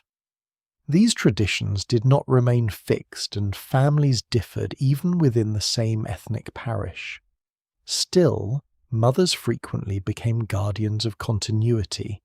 They prepared holiday foods, taught prayers learned from their own mothers, maintained religious images, and decided which traditions would survive suburban movement, and children increasingly shaped by American schools and popular culture. The home could preserve identity when the neighborhood was changing, yet preservation required selection. A daughter might resist an old custom. A son might prefer the English used by classmates. The mother then stood between generations, trying to protect inheritance without turning it into punishment. She was expected to keep faith alive while making it feel natural. Traditions that looked effortless in adulthood had often survived several childhood arguments at the kitchen table. The church's authority could also intensify the burdens already placed on wives. Teachings on marriage, sexuality, contraception, obedience, and family life entered deeply private decisions. A devout woman might accept these teachings with conviction and find stability in them. She might also struggle when medical advice, marital circumstances, financial limits, or personal fear pointed in another direction. Speaking openly could be difficult when the priest was respected. The parish was central to family life, and disagreement seemed to threaten not merely reputation but conscience. Some women sought counsel and received compassion. Others felt dismissed or returned home with duties clarified but distress unresolved. The Catholic mother was praised for sacrifice, and sacrifice could provide profound meaning. It could also become an explanation for why she should continue carrying what no one had helped her examine. Authority inside the parish remained complicated. Women could be spiritual examples, educators, organizers, donors, and the practical center of community life, while ordained leadership remained male. A mother might know the family's customs, weaknesses, and needs of the parish more intimately than anyone who addressed it from the sanctuary. She could influence which family received help, which child was encouraged, and which project succeeded. Yet she was expected to exercise that influence respectfully and directly, and without confusing usefulness with rank. This did not make women powerless. It made power relational. It travelled through trust, reputation, and the ability to gather others around a task. A priest could request cooperation. A respected parish woman could make the cooperation appear by Thursday. Everyone understood the distinction, though only one side appeared in the official directory. Late at night you return the rosary to the dresser and check the children's rooms. The parish envelopes are ready near your handbag. A school uniform hangs from the closet door. In the kitchen, Friday's meal still needs planning, and the society president has asked you to make several telephone calls tomorrow. Faith has given the household rhythm, identity, community, and a language for endurance. It has also assigned you the work of keeping that rhythm audible. You are guardian teacher, scheduler, fundraiser, mediator, and keeper of practices that may disappear if you stop repeating them. The family rests beneath the order you have maintained. Across other American homes, religion follows a different domestic rhythm marked by Sabbath preparation candles, dietary traditions, synagogue life, and women's organizations that cannot be understood as a variation of the Catholic parish. The ideal religious housewife was never one woman. The next household opens onto an entirely different history. The Sabbath table did not resemble a Protestant Sunday dinner with different prayers placed on top.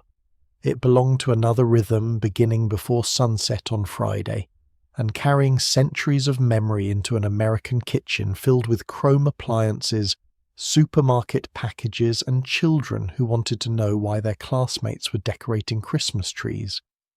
In an observant household, preparation might begin hours earlier.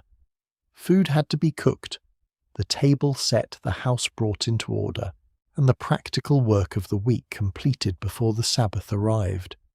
You check a pot on the stove, fold a clean cloth across the table, place candles where they will burn safely, and call a child back to change a shirt already marked by play.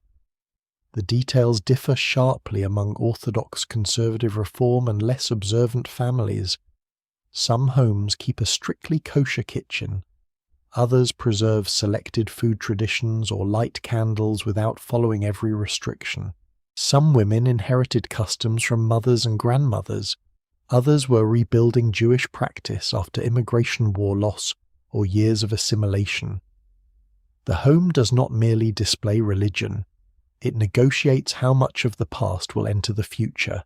Friday evening can offer a rare pause, but the pause must first be manufactured. You have shopped, cooked, straightened rooms, and prepared enough food that the household will not require ordinary labor at the wrong time.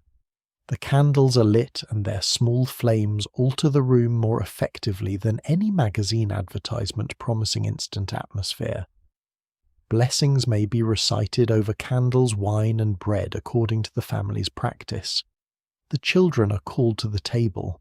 A husband may lead parts of the ritual, but the woman's work has made the ritual physically possible. The meal can feel intimate, dignified, and protected from the week outside. It can also arrive after an afternoon of rushing that leaves its architect too tired to enjoy the architecture. This contradiction is familiar by now. Sacred rest often depends on somebody completing the unsacred tasks in advance. Yet the labor is not merely servitude. For many women, preparing the table is a form of continuity. A recipe, a melody, or the gesture of covering the eyes after lighting candles can connect a suburban dining room to relatives no longer living neighborhoods left behind, and communities destroyed in Europe only a decade earlier. The 1950s brought many American Jewish families into new suburbs as post-war housing expanded, and some old barriers to Jewish residents weakened. The move promised space home ownership, better schools, and distance from crowded city neighborhoods. It could also produce isolation. A woman who once walked to relatives' shops and familiar institutions might now spend the day in a detached house where nearly every errand required a car. New synagogues followed families outward, and children's religious education often became the reason a household formally joined one. You may drive to a modern conservative or reform congregation, built among fresh lawns and unfinished roads, carrying Hebrew school schedules, building fund notices, and a child who asks why Jewish life seems to require so many meetings. Suburban life encouraged accommodation to middle-class American customs, but it also created new energy around Jewish identity. Families had to decide what would be preserved, adapted, or quietly abandoned. The mother often became the translator. She explained holidays to teachers, prevented scheduling conflicts where possible, prepared foods, remembered imperfectly from childhood, and tried to give children a secure identity without making them feel permanently foreign. Assimilation was not a single door through which families either passed or refused to pass. It was a collection of small decisions made at school, in the kitchen, at the department store, and around the December calendar. A daughter might want the same dress as her non-Jewish classmates. A son might resist Hebrew school because baseball practice seemed more urgent. A family might emphasize Hanukkah gifts more than earlier generations had, partly because Christmas occupied nearly every shop window and radio program. Reform conservative, Orthodox, secular, immigrant, and highly assimilated families responded differently, and even members of one household could disagree. You want the children to belong in America. You also want them to know what they belong to within America. Too little tradition, and you fear something irreplaceable will disappear. Too much pressure, and the children may treat identity as an obligation assigned before they were old enough to object. The perfect housewife ideal promised that the mother could make belonging effortless. Jewish domestic life exposed the impossibility. Belonging often required explanation, preparation, and the courage to remain distinct while appearing comfortably at home. The synagogue sisterhood offered a public room in which these private negotiations became organized work. Reform temple sisterhoods, conservative women's groups, Orthodox sisterhoods and local organizations differed in theology and authority, but many women raised funds, supported religious schools, organized adult education, welcomed new families, prepared events, maintained kitchens, and strengthened congregational life. You enter a meeting carrying minutes from last month and leave responsible for a holiday program, 3 telephone calls, and a committee whose purpose seems to expand whenever written down. The work resembles the church auxiliaries across town, but its content is specifically Jewish, arranging Hebrew classes, supporting seminaries or schools, preparing festival materials, discussing Israel, producing religious resources, or teaching children customs that suburban life might otherwise dissolve.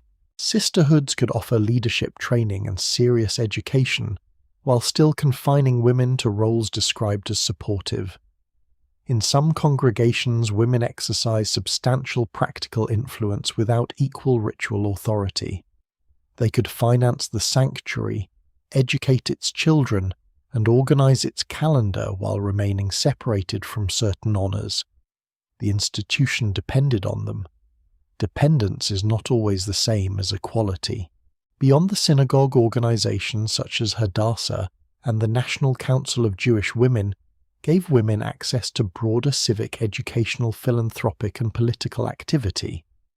A Hadassah chapter might hold study sessions, raise funds, discuss Israel, sponsor youth programs, or distribute educational materials. A local section of the National Council of Jewish Women might engage in community service education or public advocacy. Other women joined B'nai B'rith, women ORT Zionist groups, parent-teacher associations, and secular civic organizations.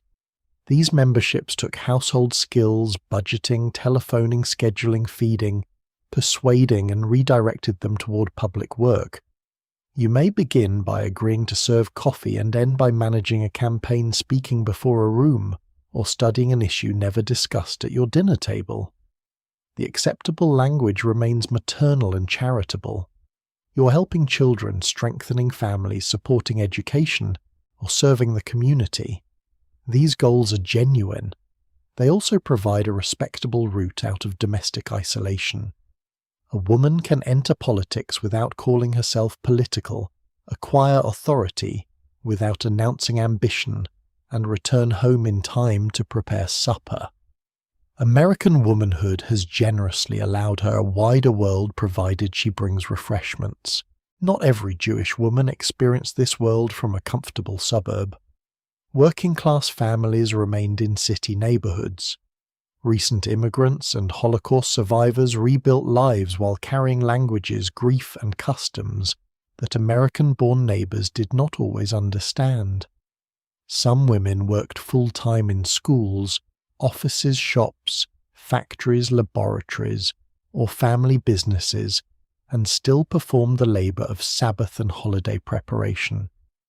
Black Jews and Jews from Sephardi Mizrahi, Middle Eastern, North African, Caribbean, and other backgrounds were poorly represented by the dominant image of the white Ashkenazi suburban homemaker. Even within prosperous communities, anti-Semitism remained present in housing, employment, clubs, schools, and social life. A polished home could signal arrival in the American middle class without guaranteeing full acceptance. The woman maintaining it might feel pressure to appear modern enough not to seem foreign, and Jewish enough not to lose continuity. She could be judged by non-Jewish neighbors for being different, and by Jewish relatives for becoming too similar. There are easier household tasks than balancing 2 civilizations before dinner. By Saturday evening, the candles have burned down, dishes have accumulated, and the ordinary week begins to return. The Sabbath table has offered rest, memory, family intimacy, and a boundary against endless work. It has also depended on a woman whose preparation may remain invisible. The synagogue sisterhood has given her friendship, education, responsibility, and a voice even when formal authority stops at a door she helped pay to build. Jewish domestic life in the 1950s cannot be reduced to the Protestant ideal with different food and vocabulary. It carried the weight of migration, anti-Semitism, assimilation, the recent catastrophe of the Holocaust, attachment to the new state of Israel, and arguments over what American Jewish identity should become. Women did not merely preserve tradition, they selected, translated, revised, and sometimes challenged it. Across denominations, the question was growing harder to avoid. If women were trusted to sustain faith in homes and institutions, why should faith require them to remain permanently in supporting roles? The answer would not arrive all at once. It would begin with women quietly reinterpreting what obedient service and a faithful life could mean. Obedience was not always surrender, and service was not always silence. By the late 1950s, many religious women were beginning to reinterpret familiar words without necessarily abandoning the faith that had given those words meaning. The change did not always begin with a public protest or a dramatic declaration. It might begin at a kitchen table after the children were asleep, when a woman opened a devotional booklet and noticed that every lesson about sacrifice seemed to be addressed in one direction. It might begin during a committee meeting when she realized that the women had raised the money, written the letters, prepared the food, taught the children, and solved the practical problems, while someone else stood at the microphone to thank them for assisting. It might begin when a working wife could no longer attend an afternoon circle, when a mother questioned advice that endangered her health, or when a black church woman recognized that the language of equality preached on Sunday should apply inside the institution as well as beyond its doors. The woman did not necessarily reject service. She began asking why service required her authority to remain invisible. For some wives, reinterpretation began with marriage. Religious advice had often presented obedience as a wife's willingness to support her husband's leadership, but women could emphasize the obligations placed on husbands in return. If he was called to lead, then leadership required responsibility, restraint, honesty, and care. If marriage was sacred, cruelty could not be dismissed as a private inconvenience. If husband and wife were joined in a serious covenant, then one person's wishes could not reasonably constitute the entire covenant. A woman might not use the modern language of equal partnership, but she could insist on consultation, mutual sacrifice, and respect. She could remind a husband that spiritual authority did not excuse selfishness. She might ask a pastor to address male conduct rather than offering another lecture on female patience. These arguments remained inside religious language because religious language was the vocabulary she possessed and trusted. She was not necessarily trying to escape the structure. She was asking the structure to keep its own promises. Motherhood could be reinterpreted in similar ways. The religious ideal had described mothers as guardians of children's faith and character. Women sometimes used that responsibility to challenge decisions made by husbands, schools, churches, or public authorities. If a child's welfare was sacred, then a mother could question unsafe discipline, unequal education, racial injustice, or advice that placed family reputation above a child's needs. Maternal duty, which had been used to keep women near the home, could become a reason for entering public life. Church women organized school programs, health initiatives, charitable campaigns, and civil rights work while explaining their action as protection of families and communities. The language remained respectable. The consequences could be quietly radical. A woman did not have to announce that she wanted power. She could say that the children needed books, the neighborhood needed a clinic, or the congregation needed to confront injustice. By the time anyone recognized leadership, the meeting had already been scheduled. Service itself could become a source of independence. A woman who joined a missionary society to sew garments might eventually learn bookkeeping, public speaking, correspondence, and fundraising. A synagogue sisterhood member who began by arranging refreshments might later organize an educational program or lead a civic campaign.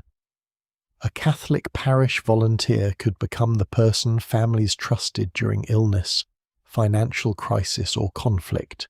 A Protestant women's circle might study conditions far beyond the congregation and begin asking why charity treated only the immediate wound while leaving the cause untouched. The work expanded their knowledge and relationships. They learned which officials would listen, which newspapers would print a notice, which merchants would donate supplies, and which community problems could no longer be solved by another covered dish. The domestic skills that society treated as naturally feminine became tools of public organization. The cake table had accidentally produced a committee chair. Some women reinterpreted faith through paid work and education. They believed that ability itself carried responsibility. A woman trained as a teacher, nurse, social worker, writer, scientist, office worker, or musician might see no contradiction between using her skill and remaining a faithful wife or mother.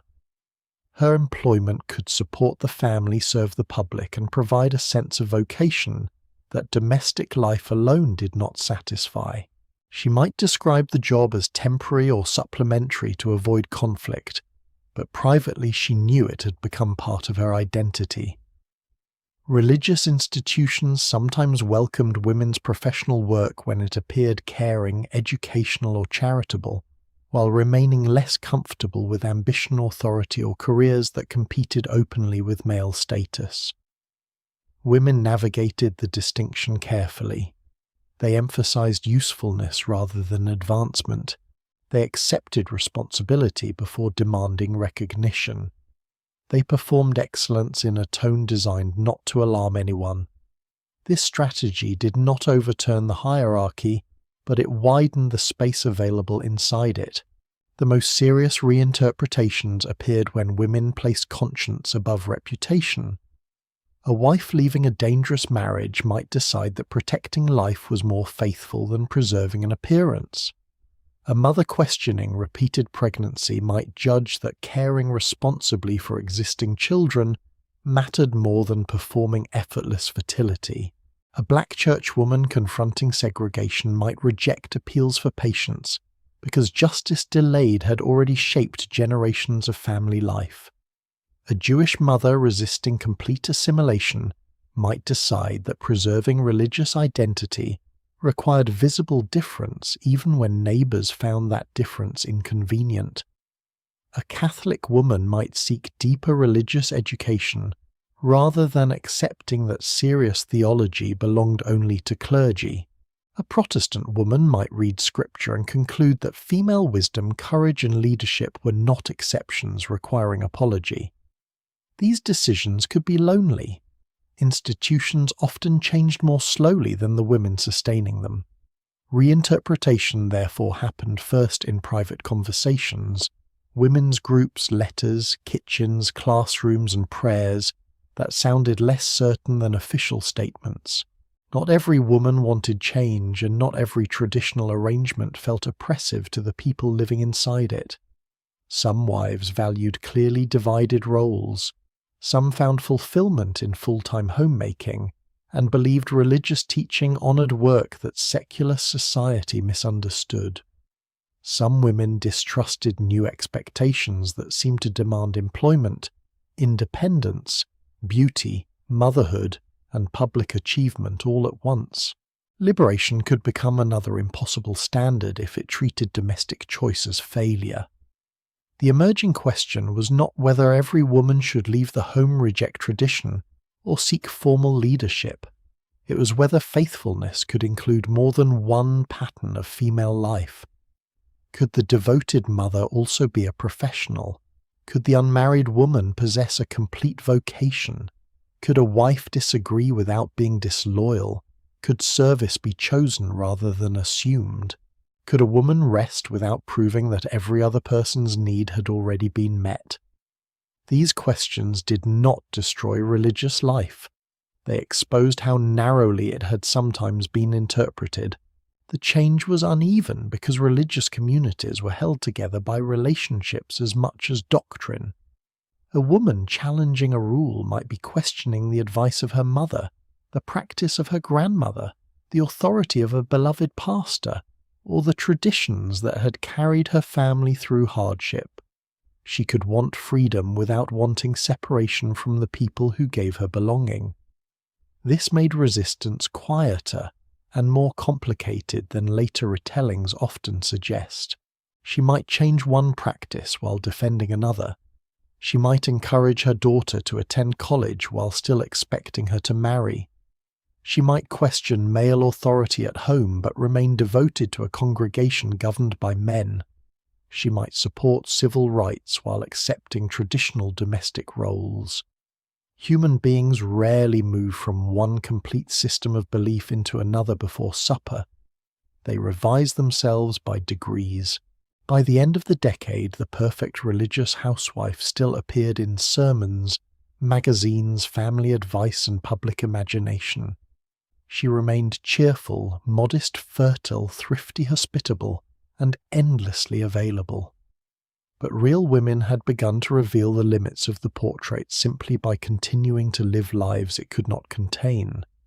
They worked, organized, questioned, separated, studied, protested, negotiated, and prayed in voices increasingly difficult to classify as merely supportive. Many never called themselves reformers. They wanted their marriages to be kinder, their churches to be more honest, their children to inherit fewer fears, and their own labour to mean something beyond endurance. They did not always reject obedience. They asked what obedience was owed to conscience, justice, truth, and human dignity. They did not abandon service.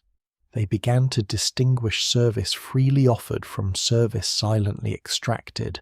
Tomorrow, the final evening prayer will gather all these contradictions into one quiet room where we can ask what religion truly gave the 1950s housewife and what it expected her to carry long after everyone else had gone to sleep. After the evening prayer, the house did not become holy and still. It became quiet enough for the remaining work to be heard. The children were in bed, the hallway lamp burned low, and the final dishes waited beside a sink that had shown little interest in the family's spiritual development. On the living room table lay a Bible, a rosary, a synagogue bulletin, a devotional booklet, or perhaps only the folded church program carried home from Sunday and not yet discarded. The objects differed from household to household, just as belief differed across denominations, communities, and families. Yet the woman moving through the room often carried a familiar collection of responsibilities.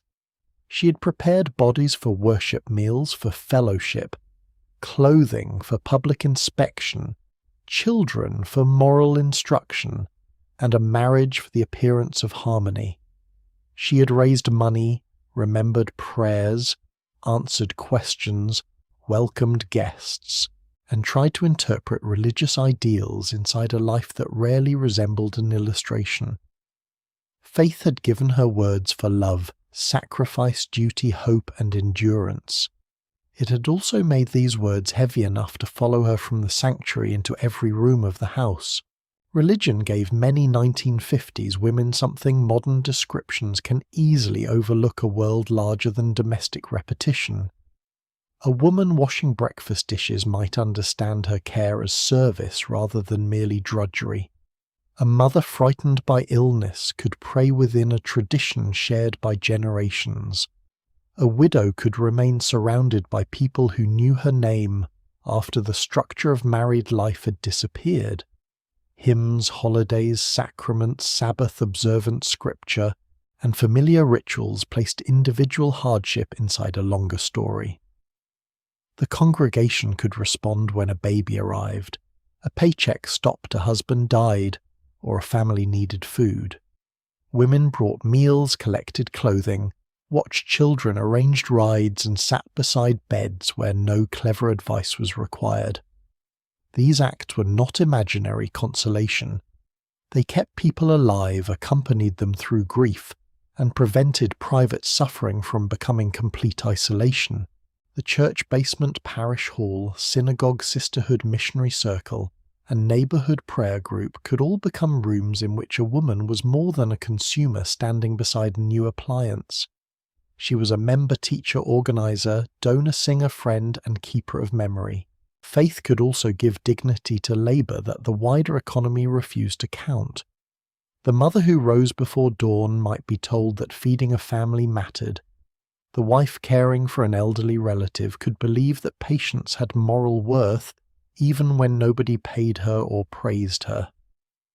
A woman whose name did not appear on the deed account pulpit or committee title might still understand that her work held the household and congregation together. This meaning was not merely imposed from above. Women claimed it for themselves. They prayed while kneading bread, sang while cleaning, and transformed routine into ritual, because ritual made the routine more bearable. Many found genuine joy in preparing a holiday meal, dressing children for worship, teaching a prayer, decorating a sanctuary, or opening the home to someone lonely. The work could be beautiful. The danger came when beauty was used to deny fatigue, or when calling labor sacred became a reason not to divide it. A task does not become lighter merely because a sermon has complimented it. Religion also asked women to carry the emotional condition of the home. They were expected to calm husbands, guide children, forgive quickly, speak gently, and maintain hope when money, health, or affection became uncertain. In many families, they did this willingly because they loved the people involved. Love was real. So was the unequal distribution of emotional responsibility. A wife might believe that her mood influenced the entire household, while everyone else's mood simply happened. If a child rejected faith, she questioned her teaching. If a marriage became cold, she examined her patience. If a husband grew angry, she considered whether the home had been peaceful enough. If the family missed church, she wondered whether she had failed to organize the morning. The ideal religious housewife became a kind of moral weather system responsible for maintaining sunshine regardless of atmospheric conditions. She was allowed to seek strength from God. She was less often encouraged to ask why everyone else required so much of it. The expectations could become most painful when endurance was mistaken for virtue in every situation. Patience could help a marriage survive ordinary selfishness. It could also keep a frightened woman silent. Forgiveness could free a person from bitterness. It could also be demanded before safety, truth, or accountability had been established. Contentment could protect a family from endless consumer pressure. It could also persuade a woman that loneliness was ingratitude. Modesty could defend dignity against a culture selling female bodies. It could also turn a girl's clothing into evidence against her character. Service could create community and leadership. It could also become the polite name for work women were never permitted to refuse. Religious teachings were not automatically oppressive, just as religious homes were not automatically peaceful. Their effect depended on who interpreted them, who benefited from the interpretation, and whether compassion remained more important than appearance. The same scripture could be used to quiet a woman or help her speak. The same congregation could judge her separation, or provide the room where she finally felt safe. Women were never simply shaped by religion. They shaped religious life in return. They selected which traditions entered the home, which prayers children learned, which relatives received help, and which community needs became impossible to ignore. They carried faith across migration, suburbanization, segregation, widowhood, employment, and generational change. Black church women built networks that sustained congregations and civil rights action. Catholic mothers preserved parish life, sacramental practice, and family identity while negotiating institutional authority. Jewish women translated tradition into American homes, organized sisterhoods, and balanced continuity against assimilation.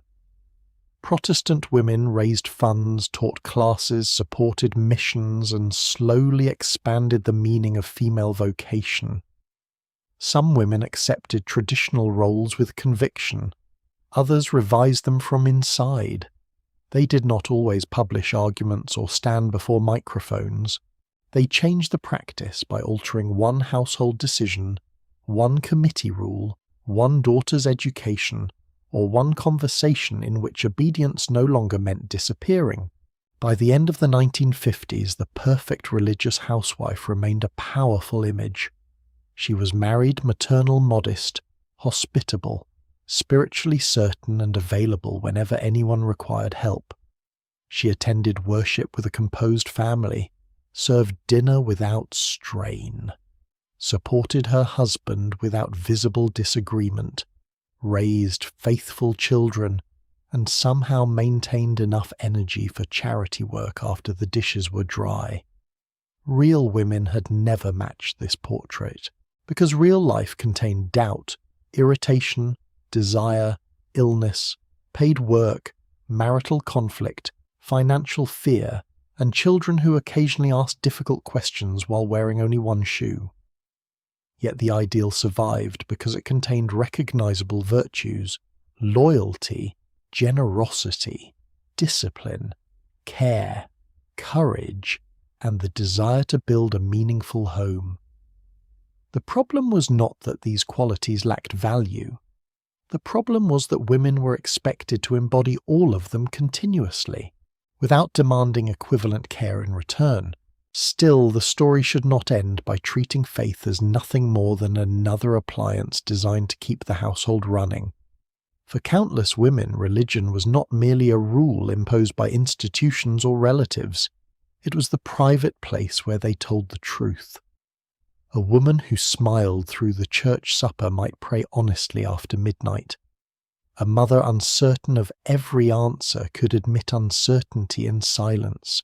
A wife whose labor was invisible to her family could believe it remained visible to God. Faith sometimes supplied the courage to continue and sometimes the courage to stop. It allowed a woman to imagine justice larger than local custom, dignity larger than social approval, and identity larger than the role printed beside her husband's name. The same tradition that praised her sacrifice could contain stories of prophets, judges, organizers, mothers, widows, rebels, saints, and survivors whose lives were more complicated than cheerful domestic obedience. Women noticed, they always had. Now the house grows darker. The polished shoes from Sunday are back in the closet. The offering envelope has been replaced by next week's grocery list. The coffee has stopped percolating, the hymnals have closed, and the last lamp throws a warm circle across the kitchen table. The woman who held the day together finally sits for a moment. Perhaps she feels grateful. Perhaps she feels trapped. Most likely she feels several things at once, because human beings have always resisted becoming clean historical conclusions. Religion gave her community, language, identity, purpose, music, comfort, and forms of authority that could reach far beyond the home. It also asked for time, obedience, restraint, fertility, appearance, unpaid labor, and an extraordinary willingness to make sacrifice look natural. She carried these gifts and burdens together often without a name for the difference. You do not have to resolve that difference tonight. Let the parish hall empty. Let the church basement lights switch off. Let the Sabbath candles fade, and let the final prayer settle into the quiet rooms of the past.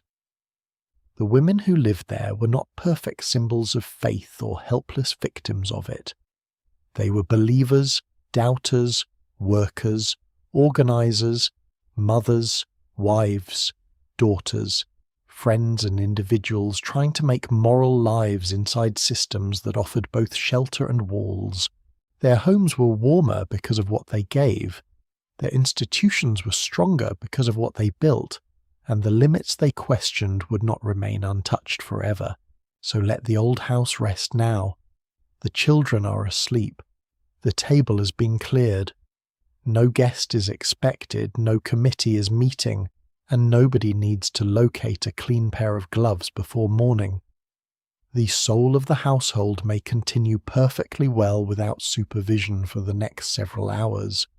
Even heaven, one suspects, can manage its own schedule until breakfast.